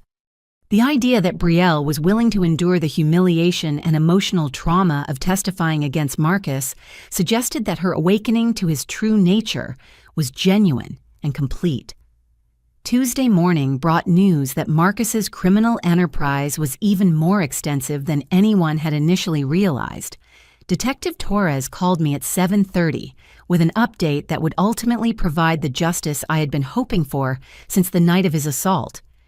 Marcus tried to cut a deal with prosecutors yesterday, she began. He offered to plead guilty to reduce charges in exchange for information about his gambling contacts and other criminal associates. Did they accept the deal? They rejected it immediately. Marcus doesn't understand that we already have all the evidence we need from his own documentation. He kept detailed records of everything, including plans for future victims. Future victims. Marcus had identified 3 other women in Central Ohio who matched his target profile. He was already beginning preliminary research on their financial situations and family relationships. The revelation that Marcus had been preparing to victimize additional families made me feel both grateful that he had been stopped and horrified by the scope of his predatory activities. What charges is he facing now? 15 felony counts, including assault and battery, financial fraud, identity, theft, money laundering, and racketeering. The federal charges alone carry potential sentences of 20 to 25 years. And the state charges, another 10 to 15 years, depending on whether they run concurrently or consecutively with the federal sentences. The possibility that Marcus would spend the next 30 to 40 years in prison provided a sense of justice that helped balance the trauma he had inflicted on my family. More importantly, his extended incarceration would protect other women from becoming victims of his sophisticated manipulation schemes. What about his gambling associates? Are they facing charges too? That's where it gets interesting. Marcus's detailed records included names, locations, and financial arrangements for 3 separate illegal gambling operations. Federal agents raided all 3 locations yesterday and arrested 18 people on various charges. So Marcus's criminal network is being dismantled completely. His obsessive record-keeping provided law enforcement with evidence that will likely shut down these operations permanently. Detective Torres explained that Marcus's downfall had triggered a cascade of investigations that extended far beyond Ohio. His connections to illegal gambling, money laundering, and financial fraud had tentacles reaching into multiple states and involved dozens of criminals who thought they were safely hidden from law enforcement attention. In a strange way, Marcus's assault on you may have prevented significantly more serious crimes, Detective Torres observed. If he had succeeded in his plan to exploit your family's financial resources, he could have expanded his operations and victimized many more people. The climactic twist that would finally bring complete closure came when Detective Torres described what happened during Marcus's attempted escape from Ohio. Remember, I told you that Marcus was arrested at the Pennsylvania border with cash and laptops? Yes. What I didn't mention yesterday was that state police found something else in his vehicle, a loaded handgun with the serial numbers filed off. Was he planning to use it? According to text messages we recovered from his phone, Marcus was communicating with his gambling contacts about eliminating people who could testify against him. Your name was specifically mentioned in those communications. The blood drained from my face as I realized how close I had come to being murdered. Marcus hadn't just planned to assault and intimidate me. He had been prepared to kill me if necessary to protect his criminal operations. The weapon possession adds another federal charge to his case, Detective Torres continued. More importantly, it demonstrates the level of violence Marcus was willing to use to avoid consequences for his actions. Were there other people on his target list? 3 names total. You, your sister, and Jennifer Walsh, the woman from Indiana who had been tracking his criminal activities across multiple states. He was planning to kill all 3 of us. The text messages suggest he was considering it as a final option if legal negotiations didn't go in his favor. Marcus's criminal associates were pressuring him to eliminate potential witnesses before their own operations were exposed. The conversation with Detective Torres lasted another 30 minutes, covering additional details about Marcus's network of criminal associates and the evidence that would be used in his prosecution. By the time we hung up, I had a clear picture of just how dangerous Marcus had been and how fortunate my family was to have escaped his schemes with relatively minor damage. That afternoon, I received an unexpected call from Jennifer Walsh, the Indiana woman who had been tracking Marcus across multiple states. Her voice was warm and sympathetic as she introduced herself and explained her connection to the case. "I've been following Marcus's criminal activities for 2 years," she said. "When I learned about what happened to you and your sister, I wanted to reach out and offer my support." Detective Torres mentioned that you helped with the investigation. "I've been documenting Marcus's pattern of targeting women with financial family connections ever since he victimized me in Indiana. Your case provided the evidence we needed to finally stop him permanently." Jennifer explained that she had been working with law enforcement agencies in multiple states to build a comprehensive case against Marcus and his criminal associates. Her efforts had been largely unsuccessful until my assault and the subsequent investigation provided the breakthrough prosecutors needed. "What happened to you in Indiana?" I asked. "Similar to your situation, but I discovered his scheme before he could complete it. Marcus was planning to use me as guarantor for a business loan that he intended to default on immediately. When I investigated his background and discovered his criminal history, he became violent." "Did he assault you?" "He tried to, but I had already contacted police and was wearing a recording device when we met for our final confrontation.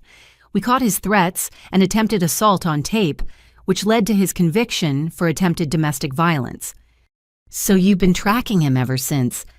"I made it my mission to prevent him from victimizing other women.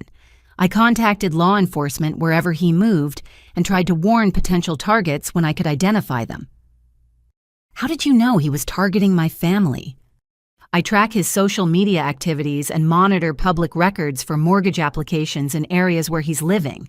When I saw his engagement announcement with your sister, I started researching your family's financial situation." "You knew we were potential targets." "I suspected it based on the pattern. Young woman with career struggles, older sibling with business success, close family relationships that could be exploited for financial gain. It matched Marcus's victim profile perfectly." Jennifer's dedication to protecting other women from Marcus's crimes was both inspiring and humbling. She had turned her own victimization into a mission to prevent similar harm to others, dedicating considerable time and resources to tracking a dangerous criminal across multiple states. "Will you be testifying at his trial?" I asked. "Absolutely. My testimony will establish the pattern of criminal behavior that proves this wasn't an isolated incident or a misunderstanding. Marcus is a career criminal who systematically targets vulnerable women for financial exploitation." "What do you think will happen to him?" "With the evidence we have now, including his own documentation and the attempted murder conspiracy, I expect him to spend the rest of his life in prison. He's facing federal charges that carry mandatory minimum sentences, and his criminal history will ensure maximum penalties." The conversation with Jennifer provided the final piece of closure I needed. Marcus wasn't just a violent man who had made poor choices. He was a sophisticated predator who had been systematically destroying lives across multiple states for years. My family's ordeal was part of a much larger criminal enterprise that was finally being dismantled through our collective courage to seek justice. Wednesday afternoon brought an unexpected visit that would begin the slow process of healing the wounds Marcus had inflicted on our family relationships. I was working in my home office when the doorbell rang, and I found my parents, Robert and Linda, standing on my front porch with serious expressions and a large gift basket. "We brought lunch," my mother said simply, "and we need to have a family conversation about everything that's happened." I invited them in, noting that they both looked older and more worn than I remembered from just 2 weeks earlier. The stress of watching their daughter's relationship implode while dealing with the financial and legal consequences of Marcus's crimes had taken a visible toll on both of them. We sat around my kitchen table with sandwiches from their favorite deli, though none of us seemed particularly interested in eating. My father cleared his throat and began what was clearly a prepared statement. "Fanny, your mother and I owe you an apology. We should have been more supportive after Marcus attacked you, and we should have recognized the warning signs about his character much earlier." "Dad, you couldn't have known." "Actually, we could have," my mother interrupted. "We had concerns about Marcus from the beginning, but we were so relieved that Brielle had found someone stable that we ignored our instincts." The conversation that followed revealed information that fundamentally changed my understanding of how Marcus's manipulation had affected our entire family, not just Brielle and me. The climactic twist came when my parents admitted they had been secretly investigating Marcus for weeks before the assault occurred. "We hired a private investigator 6 weeks ago," my father said quietly. "Something about Marcus's background story didn't add up, and we wanted to make sure Brielle was safe." "You hired a private investigator?" I couldn't hide my surprise. "Thomas Chen, a retired police detective who specializes in background investigations," my mother explained. "He discovered Marcus's criminal history in Kentucky and Indiana, plus evidence of his gambling debts." "When did you get this information?" "The report came back 3 days before Marcus attacked you.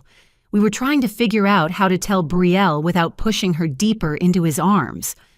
The revelation that my parents had known about Marcus's violent history while I was being manipulated and assaulted felt like another betrayal, though I could understand their dilemma about how to handle such explosive information. "Why didn't you tell me what you had discovered?" "We planned to involve you in a family intervention after Brielle's birthday," my father said. "Thomas advised us that confronting domestic violence perpetrators directly can escalate their behavior and put victims in greater danger. But I became a victim anyway." "That's what makes this so terrible," my mother said, tears forming in her eyes. "We were trying to protect Brielle by gathering evidence first, but our delay put you at risk." "Did you know Marcus was targeting our family for financial exploitation?" "Thomas suspected it based on the pattern of Marcus's previous relationships, but we didn't have proof until after the police found his computer files." My father pulled out a thick folder containing the private investigator's report. The documentation was comprehensive, including criminal background checks, financial records, and even surveillance photographs of Marcus meeting with known gambling associates.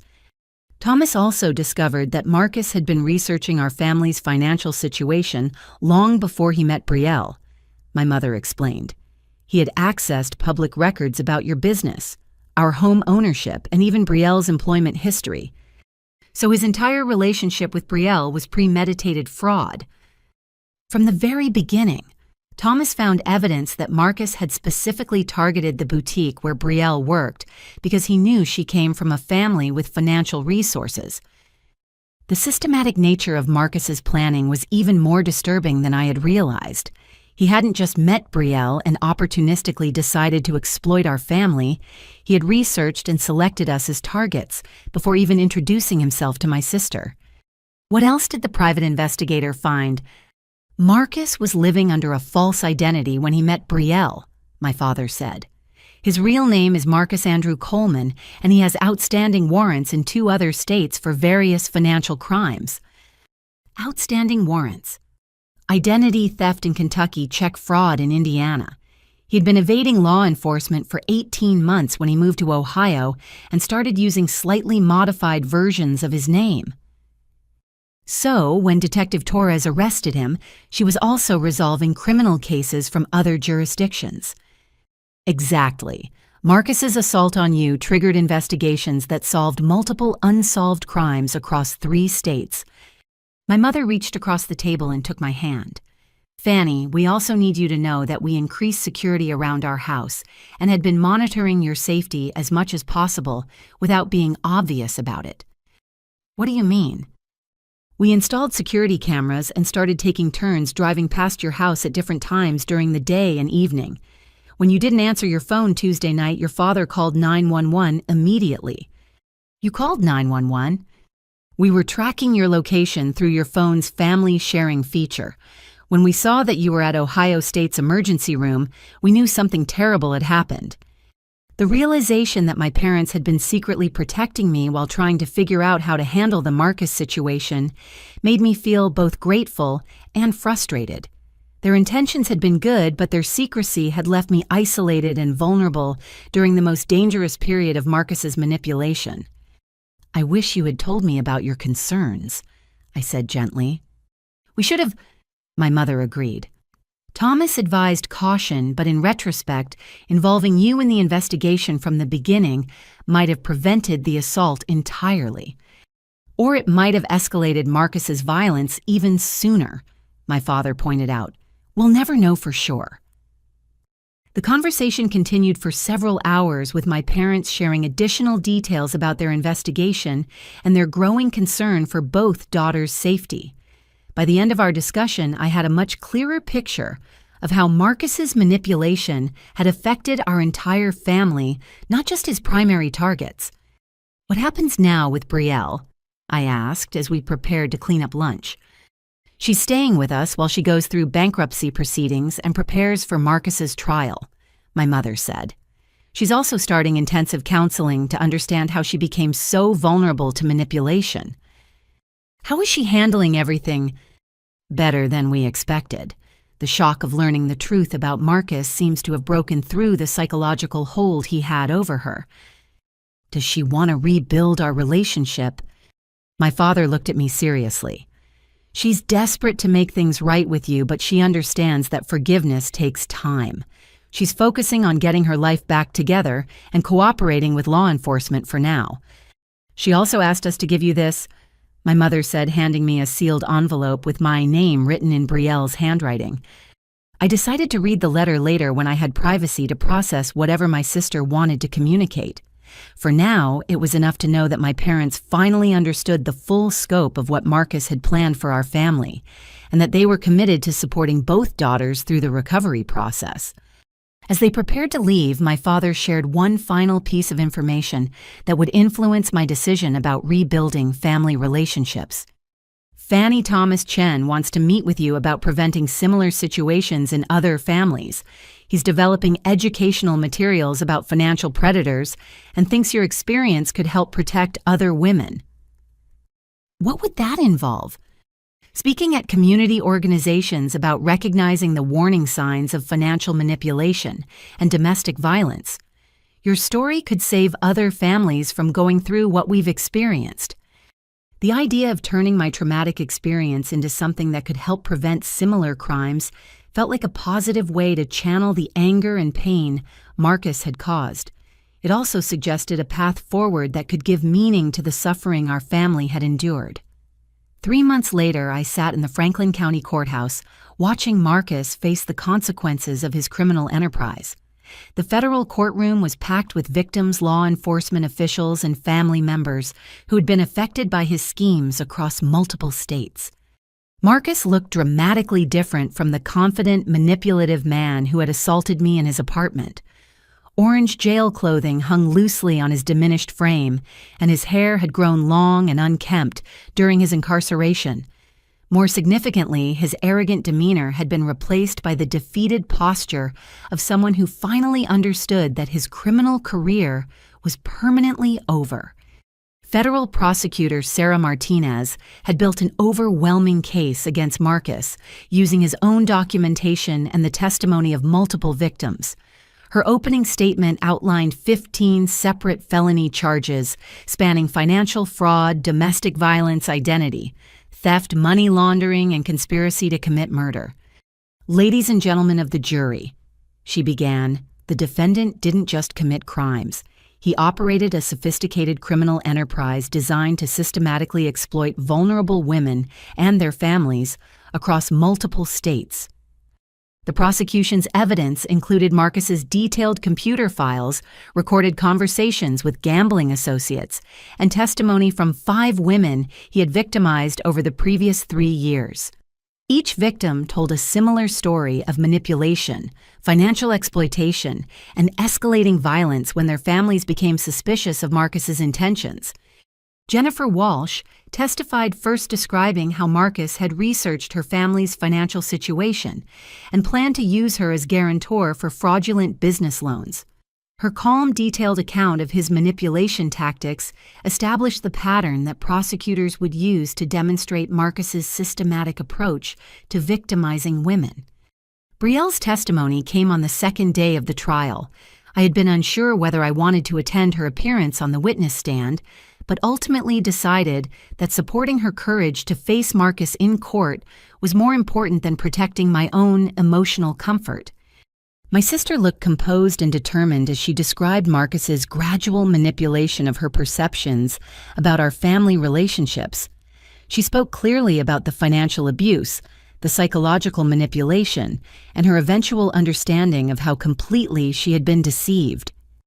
The defendant convinced me that my sister was trying to control my life and sabotage my happiness, Brielle testified. He used my insecurities about our relationship to isolate me from the person who was actually trying to protect me. The most powerful moment came when Prosecutor Martinez asked Brielle to explain why she had initially refused to believe my account of Marcus's assault. Marcus had spent months convincing me that Fanny was jealous of my relationship and would do anything to break us up, Brielle replied. When she told me he had attacked her, I thought it was just another attempt to interfere with my engagement. Do you still believe that now? No, I now understand that everything Marcus told me about my sister was a lie designed to prevent me from trusting the one person who could have exposed his criminal activities.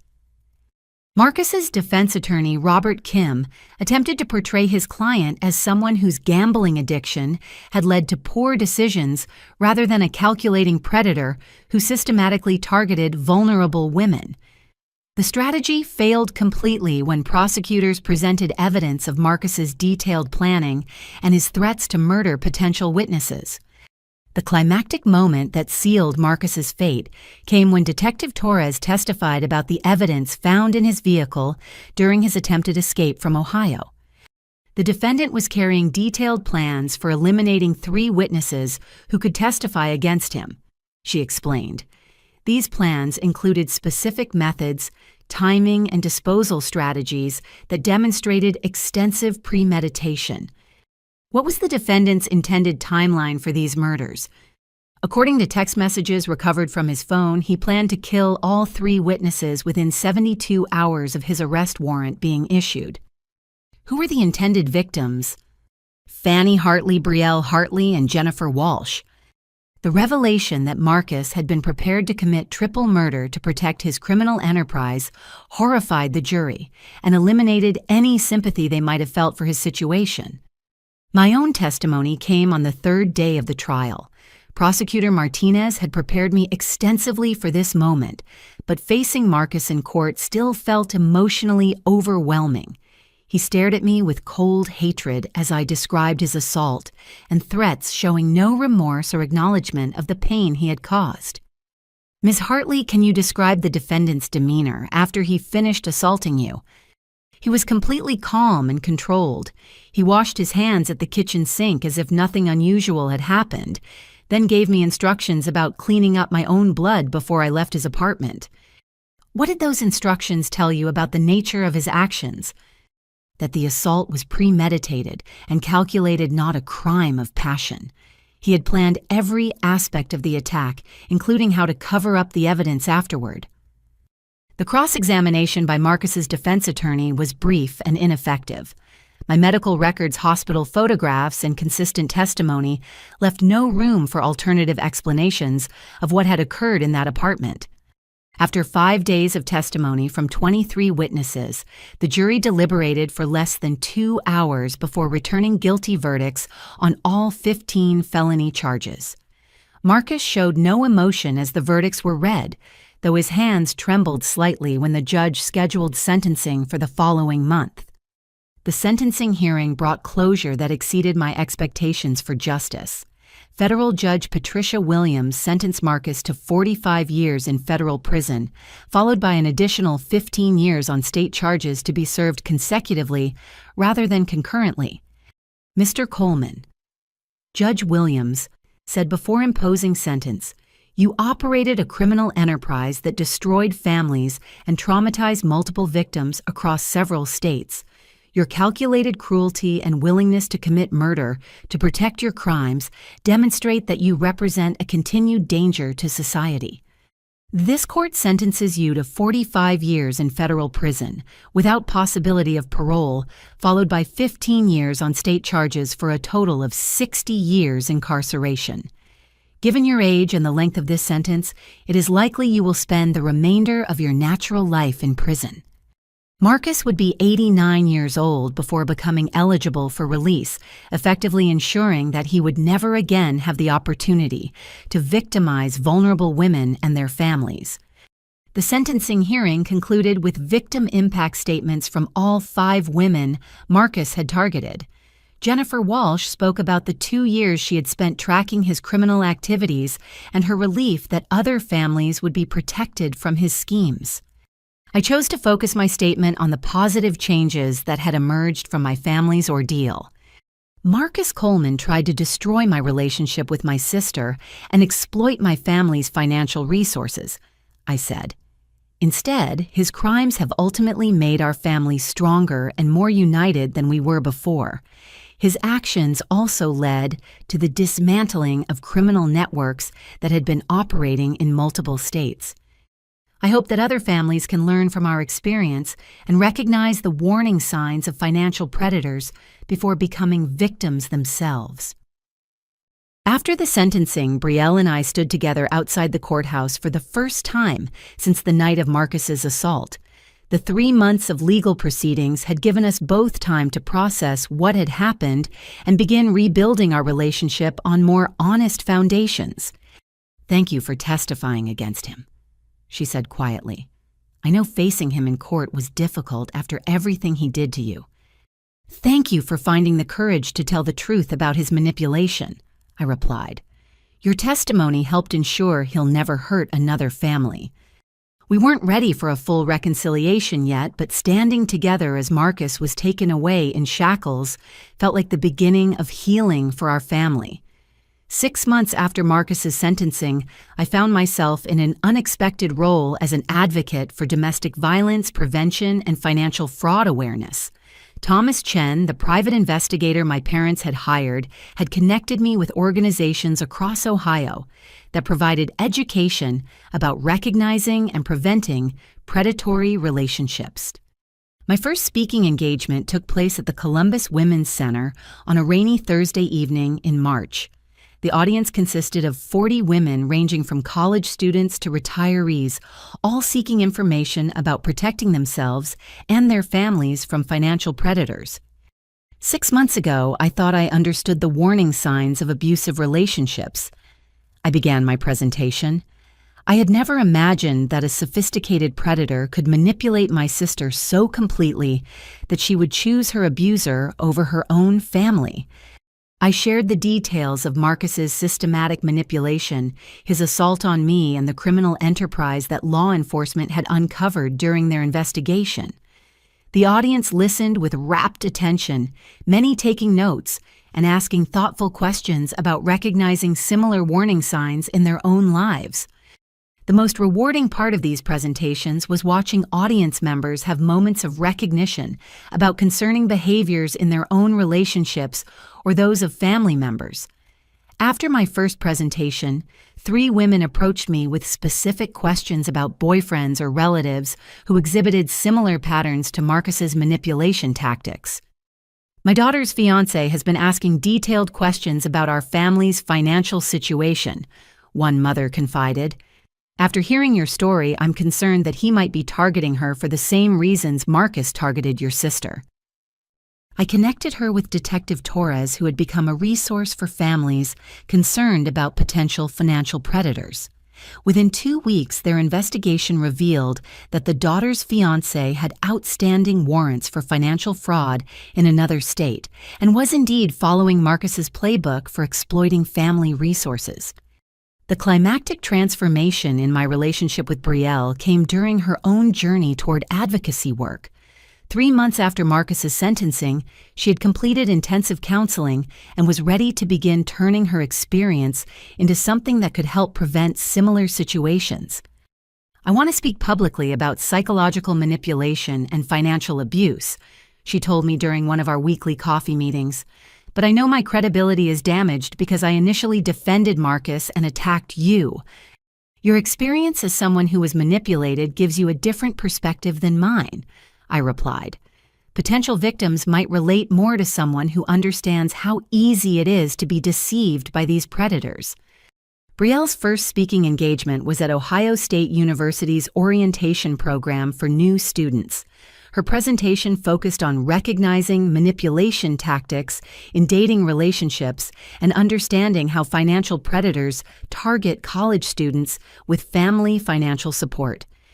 "I was a 26-year-old woman with a college education and a loving family," she told the audience of 18-year-olds. "I thought I was too smart and too supported to fall for manipulation.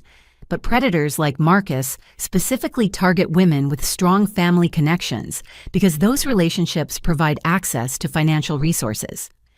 Her willingness to acknowledge her mistakes and explain how manipulation tactics work made her presentations particularly effective with young audiences who might otherwise dismiss warnings about predatory relationships. The speaking circuit also connected both of us with other victims and advocates who had experienced similar crimes. We learned that financial predators targeting women with family resources was a growing problem that law enforcement agencies were struggling to address effectively. Jennifer Walsh had continued her advocacy work and had founded a nonprofit organization called Financial Predator Prevention Network. She invited both Brielle and me to join her board of directors and help develop educational materials for law enforcement agencies and community organizations. "The three of us represent different aspects of these crimes," Jennifer explained during our first board meeting. "I'm the victim who escaped. Fanny is the family member who was targeted for retaliation, and Brielle represents someone who was successfully manipulated but found the courage to break free." Our combined perspectives allowed us to create comprehensive training materials that address the full scope of how financial predators operate and the various ways they impact families and communities. The nonprofit work also provided both Brielle and me with a sense of purpose that helped transform our traumatic experience into something positive and meaningful. Rather than simply surviving Marcus's crimes, we were actively working to prevent similar situations from destroying other families. "6 months ago, I thought my life was over," Brielle said during one of our presentations. "I had lost my relationship, my financial security, my self-respect, and my family's trust. But working to prevent other women from experiencing similar manipulation has given me a reason to rebuild my life in a more honest and grounded way." My accounting practice had also grown as a result of my advocacy work. Many small business owners and nonprofit organizations sought my services specifically because they trusted someone who had demonstrated resilience in the face of financial crime. The increased income allowed me to donate significant time and resources to the Financial Predator Prevention Network without compromising my own financial security. It's ironic that Marcus's attempt to destroy my business reputation actually enhanced it. I reflected during one of our family dinners. Clients appreciate working with someone who has first-hand experience dealing with financial fraud and manipulation. My parents had also found ways to channel their experience into helping other families. My father joined the board of a local organization that provided security consultations for families dealing with domestic violence threats, while my mother volunteered with counseling programs for victims of financial abuse. What happened to our family was terrible. My mother said, "But the connections we've made and the work we're doing now feel like the best possible outcome from such a traumatic experience." The most significant change in my personal life came through an unexpected connection related to the advocacy work. Detective Torres introduced me to her brother Michael, a licensed therapist who specialized in helping trauma survivors rebuild trust and establish healthy relationships. Michael understood the psychological impact of betrayal and violence in ways that most people couldn't, and his professional background gave him insights into the recovery process that made him an ideal partner for someone rebuilding their life after trauma. Our relationship developed slowly and naturally, built on honest communication and mutual respect for each other's healing journeys.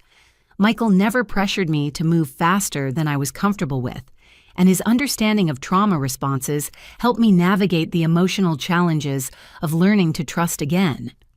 "The work you and Brielle are doing together is remarkable," he told me after attending one of our joint presentations.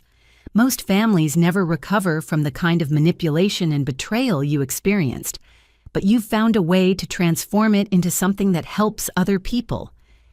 "We had good support systems and access to resources that many victims don't have," I replied. "Using those advantages to help other families feels like a responsibility." As the first anniversary of Marcus's assault approached, I realized that my life had become richer and more meaningful than it had been before his crimes disrupted my family. The trauma had been terrible, but the growth and connections that emerged from surviving it had created opportunities for impact and fulfillment that I never would have imagined. 2 years after Marcus Coleman received his 60-year prison sentence, I stood before an audience of law enforcement officials, victim advocates, and community leaders at the Ohio Attorney General's annual conference on financial crimes prevention. The packed auditorium represented the culmination of a journey that had transformed personal trauma into statewide impact on preventing similar crimes. When Marcus Coleman assaulted me in his apartment that June evening, I thought my primary concern was surviving his violence and protecting my financial security. I began my keynote presentation. I had no idea that his criminal enterprise extended across multiple states, or that stopping him would require the courage of multiple victims willing to speak publicly about deeply personal experiences. The audience included Detective Rachel Torres, who had been promoted to head the state's Financial Crimes Task Force, and prosecutor Sarah Martinez, who now trained other attorneys in handling complex domestic violence and financial fraud cases. Their presence reminded me of how many dedicated professionals had contributed to achieving justice and preventing future crimes. Marcus's conviction had indeed led to the dismantling of 3 major gambling operations and the prosecution of 18 associates involved in money laundering, loan sharking, and various forms of financial fraud. His obsessive documentation had provided law enforcement with evidence that resulted in convictions carrying a combined total of more than 200 years in prison sentences. "The most important lesson our family learned," I continued, "is that financial predators succeed by isolating their victims from support systems and manipulating their perception of reality. Prevention requires maintaining open communication within families and trusting our instincts when relationships develop unusually quickly or involve excessive financial entanglement." Brielle had become an integral part of my presentation, sharing her perspective on how manipulation tactics work and how families can recognize when a loved one is being targeted by predators. Her willingness to acknowledge her mistakes and explain the psychological process of being deceived had proven invaluable for audiences struggling to understand how intelligent, educated people can become victims of sophisticated manipulation. "I want everyone to understand that falling for manipulation doesn't make someone weak or stupid," Brielle explained to the audience. "Marcus spent months studying my insecurities and crafting his approach to exploit them. He was a professional predator with years of experience manipulating women just like me." Our joint advocacy work had expanded beyond speaking engagements to include consulting with law enforcement agencies, developing training materials for college campuses, and working with financial institutions to create better screening procedures for loan applications involving multiple family members. The Financial Predator Prevention Network, which Jennifer Walsh had founded after her own victimization, now operated in 12 states and had documented more than 50 cases where their educational materials had helped families recognize and avoid potential victimization. The network's success demonstrates that information and awareness are powerful tools for prevention, Jennifer reported during her portion of our presentation. But we also need systemic changes in how financial institutions verify relationships between borrowers and guarantors. The climactic revelation that brought complete closure to our family's journey came when Detective Torres announced that Marcus had provided information leading to additional convictions in exchange for transfer to a federal prison with better medical facilities for his deteriorating health. Marcus Coleman will never be eligible for release, she assured the audience, but his cooperation has helped us identify and prosecute predators operating similar schemes in other regions. His criminal network has been completely dismantled, and multiple families have been protected from victimization. The medical issues that prompted Marcus's cooperation had developed during his imprisonment, apparently related to stress and poor nutrition. While I felt no sympathy for his declining health, knowing that his criminal career was permanently ended provided the final piece of emotional closure I needed. My personal life had also reached a point of stability and happiness that exceeded my expectations when the trauma first occurred. Michael and I had been married for 6 months, having built our relationship on the foundation of mutual respect and understanding that emerged from shared experience with trauma recovery. "The most beautiful part of your story," he said after attending my conference presentation, "is watching how you and Brielle transformed something terrible into a mission that protects other families." Our wedding had been a small, intimate ceremony that focused on commitment and partnership rather than elaborate celebration. Brielle served as my maid of honor, symbolizing the complete rebuilding of trust and affection between us. "Standing beside you at your wedding felt like the final step in earning your forgiveness," she had told me during our reception dinner. "I know our relationship will never be exactly what it was before Marcus, but I think it's actually stronger now because we've been through something terrible together and survived it." My parents had also found peace with their role in the events that had unfolded. Their decision to hire a private investigator had ultimately provided crucial evidence for Marcus's prosecution, even though their delay in sharing information had contributed to my vulnerability. We learned that protecting family members sometimes requires difficult conversations and immediate action rather than careful planning, my father reflected. "If we had told you about Marcus's criminal history, immediately the assault might have been prevented. But then we might not have uncovered the full scope of his criminal enterprise," I replied, "and multiple other families might still be at risk from his associates." The conference presentation concluded with a call to action that had become central to my advocacy work, encouraging families to trust their instincts about concerning relationships and providing resources for investigation and intervention when predatory behavior is suspected. Prevention requires vigilance, open communication, and willingness to act on concerns, even when those actions are emotionally difficult, I told the audience. But the alternative is allowing predators to destroy families and exploit victims across multiple states.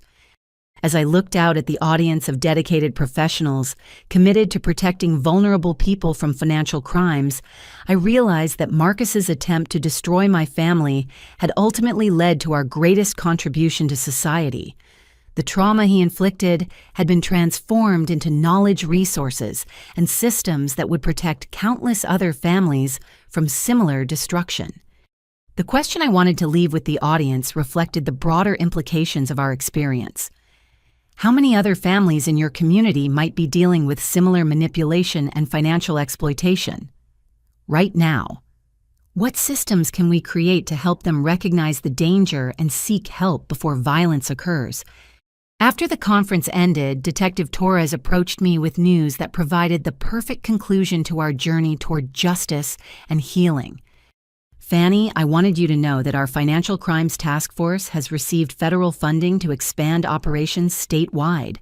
Your advocacy work and the evidence from Marcus's case were specifically cited in the grant application. What does that mean practically? It means we'll be able to investigate financial predators more aggressively and provide better support for victims and their families. The resources will also fund prevention education programs, like the work you and Brielle are doing. The expansion of law enforcement resources dedicated to preventing financial crimes represented the ultimate victory over Marcus's attempts to exploit and destroy vulnerable families. His criminal enterprise had been eliminated, his associates were in prison, and the systems for protecting future victims had been strengthened significantly. As Michael and I drove home from the conference that evening, I reflected on how completely my life had been transformed by surviving Marcus's crimes and choosing to turn that experience into advocacy for other families. Do you ever wonder what would have happened if Marcus had succeeded in his original plan? Michael asked as we pulled into our driveway. Sometimes, but I think focusing on what actually happened is more productive. He failed to destroy our family permanently, and his crimes led to positive changes that will protect many other families. Plus, his failure led to us meeting each other. That's the most beautiful outcome of all. As we walked into our home together, I felt profound gratitude for the strength, support, and opportunities that had emerged from surviving Marcus Coleman's attempt to destroy everything I cared about. The trauma had been real and terrible, but the growth connections and impact that followed had created a life richer and more meaningful than anything I could have imagined before. The final lesson I had learned was that surviving victimization isn't just about personal recovery. It's about using that experience to prevent similar harm to others and creating positive change that extends far beyond individual healing. Thank you for following this journey of survival, justice, and transformation. I hope our family's experience can help you recognize the warning signs of financial predators and protect your own loved ones from similar manipulation. Have you ever noticed concerning patterns in someone's relationship that made you worry about financial exploitation or manipulation? What steps did you take to address those concerns, and what resources would have been helpful during that process? I encourage you to like this video if our story provided useful information about recognizing financial predators, subscribe to stay informed about preventing domestic violence and financial crimes, and share this content with family and friends who might benefit from understanding these warning signs. Together, we can create communities that protect vulnerable people from sophisticated predators who target families for financial exploitation. Your awareness and willingness to act on concerns about suspicious relationships could be the difference between prevention and tragedy for someone you care about. Trust your instincts, maintain open family communication, and never hesitate to seek professional help when something feels wrong about a loved one's romantic relationship. Stay safe, stay informed, and remember that surviving trauma can become the foundation for protecting others from similar harm.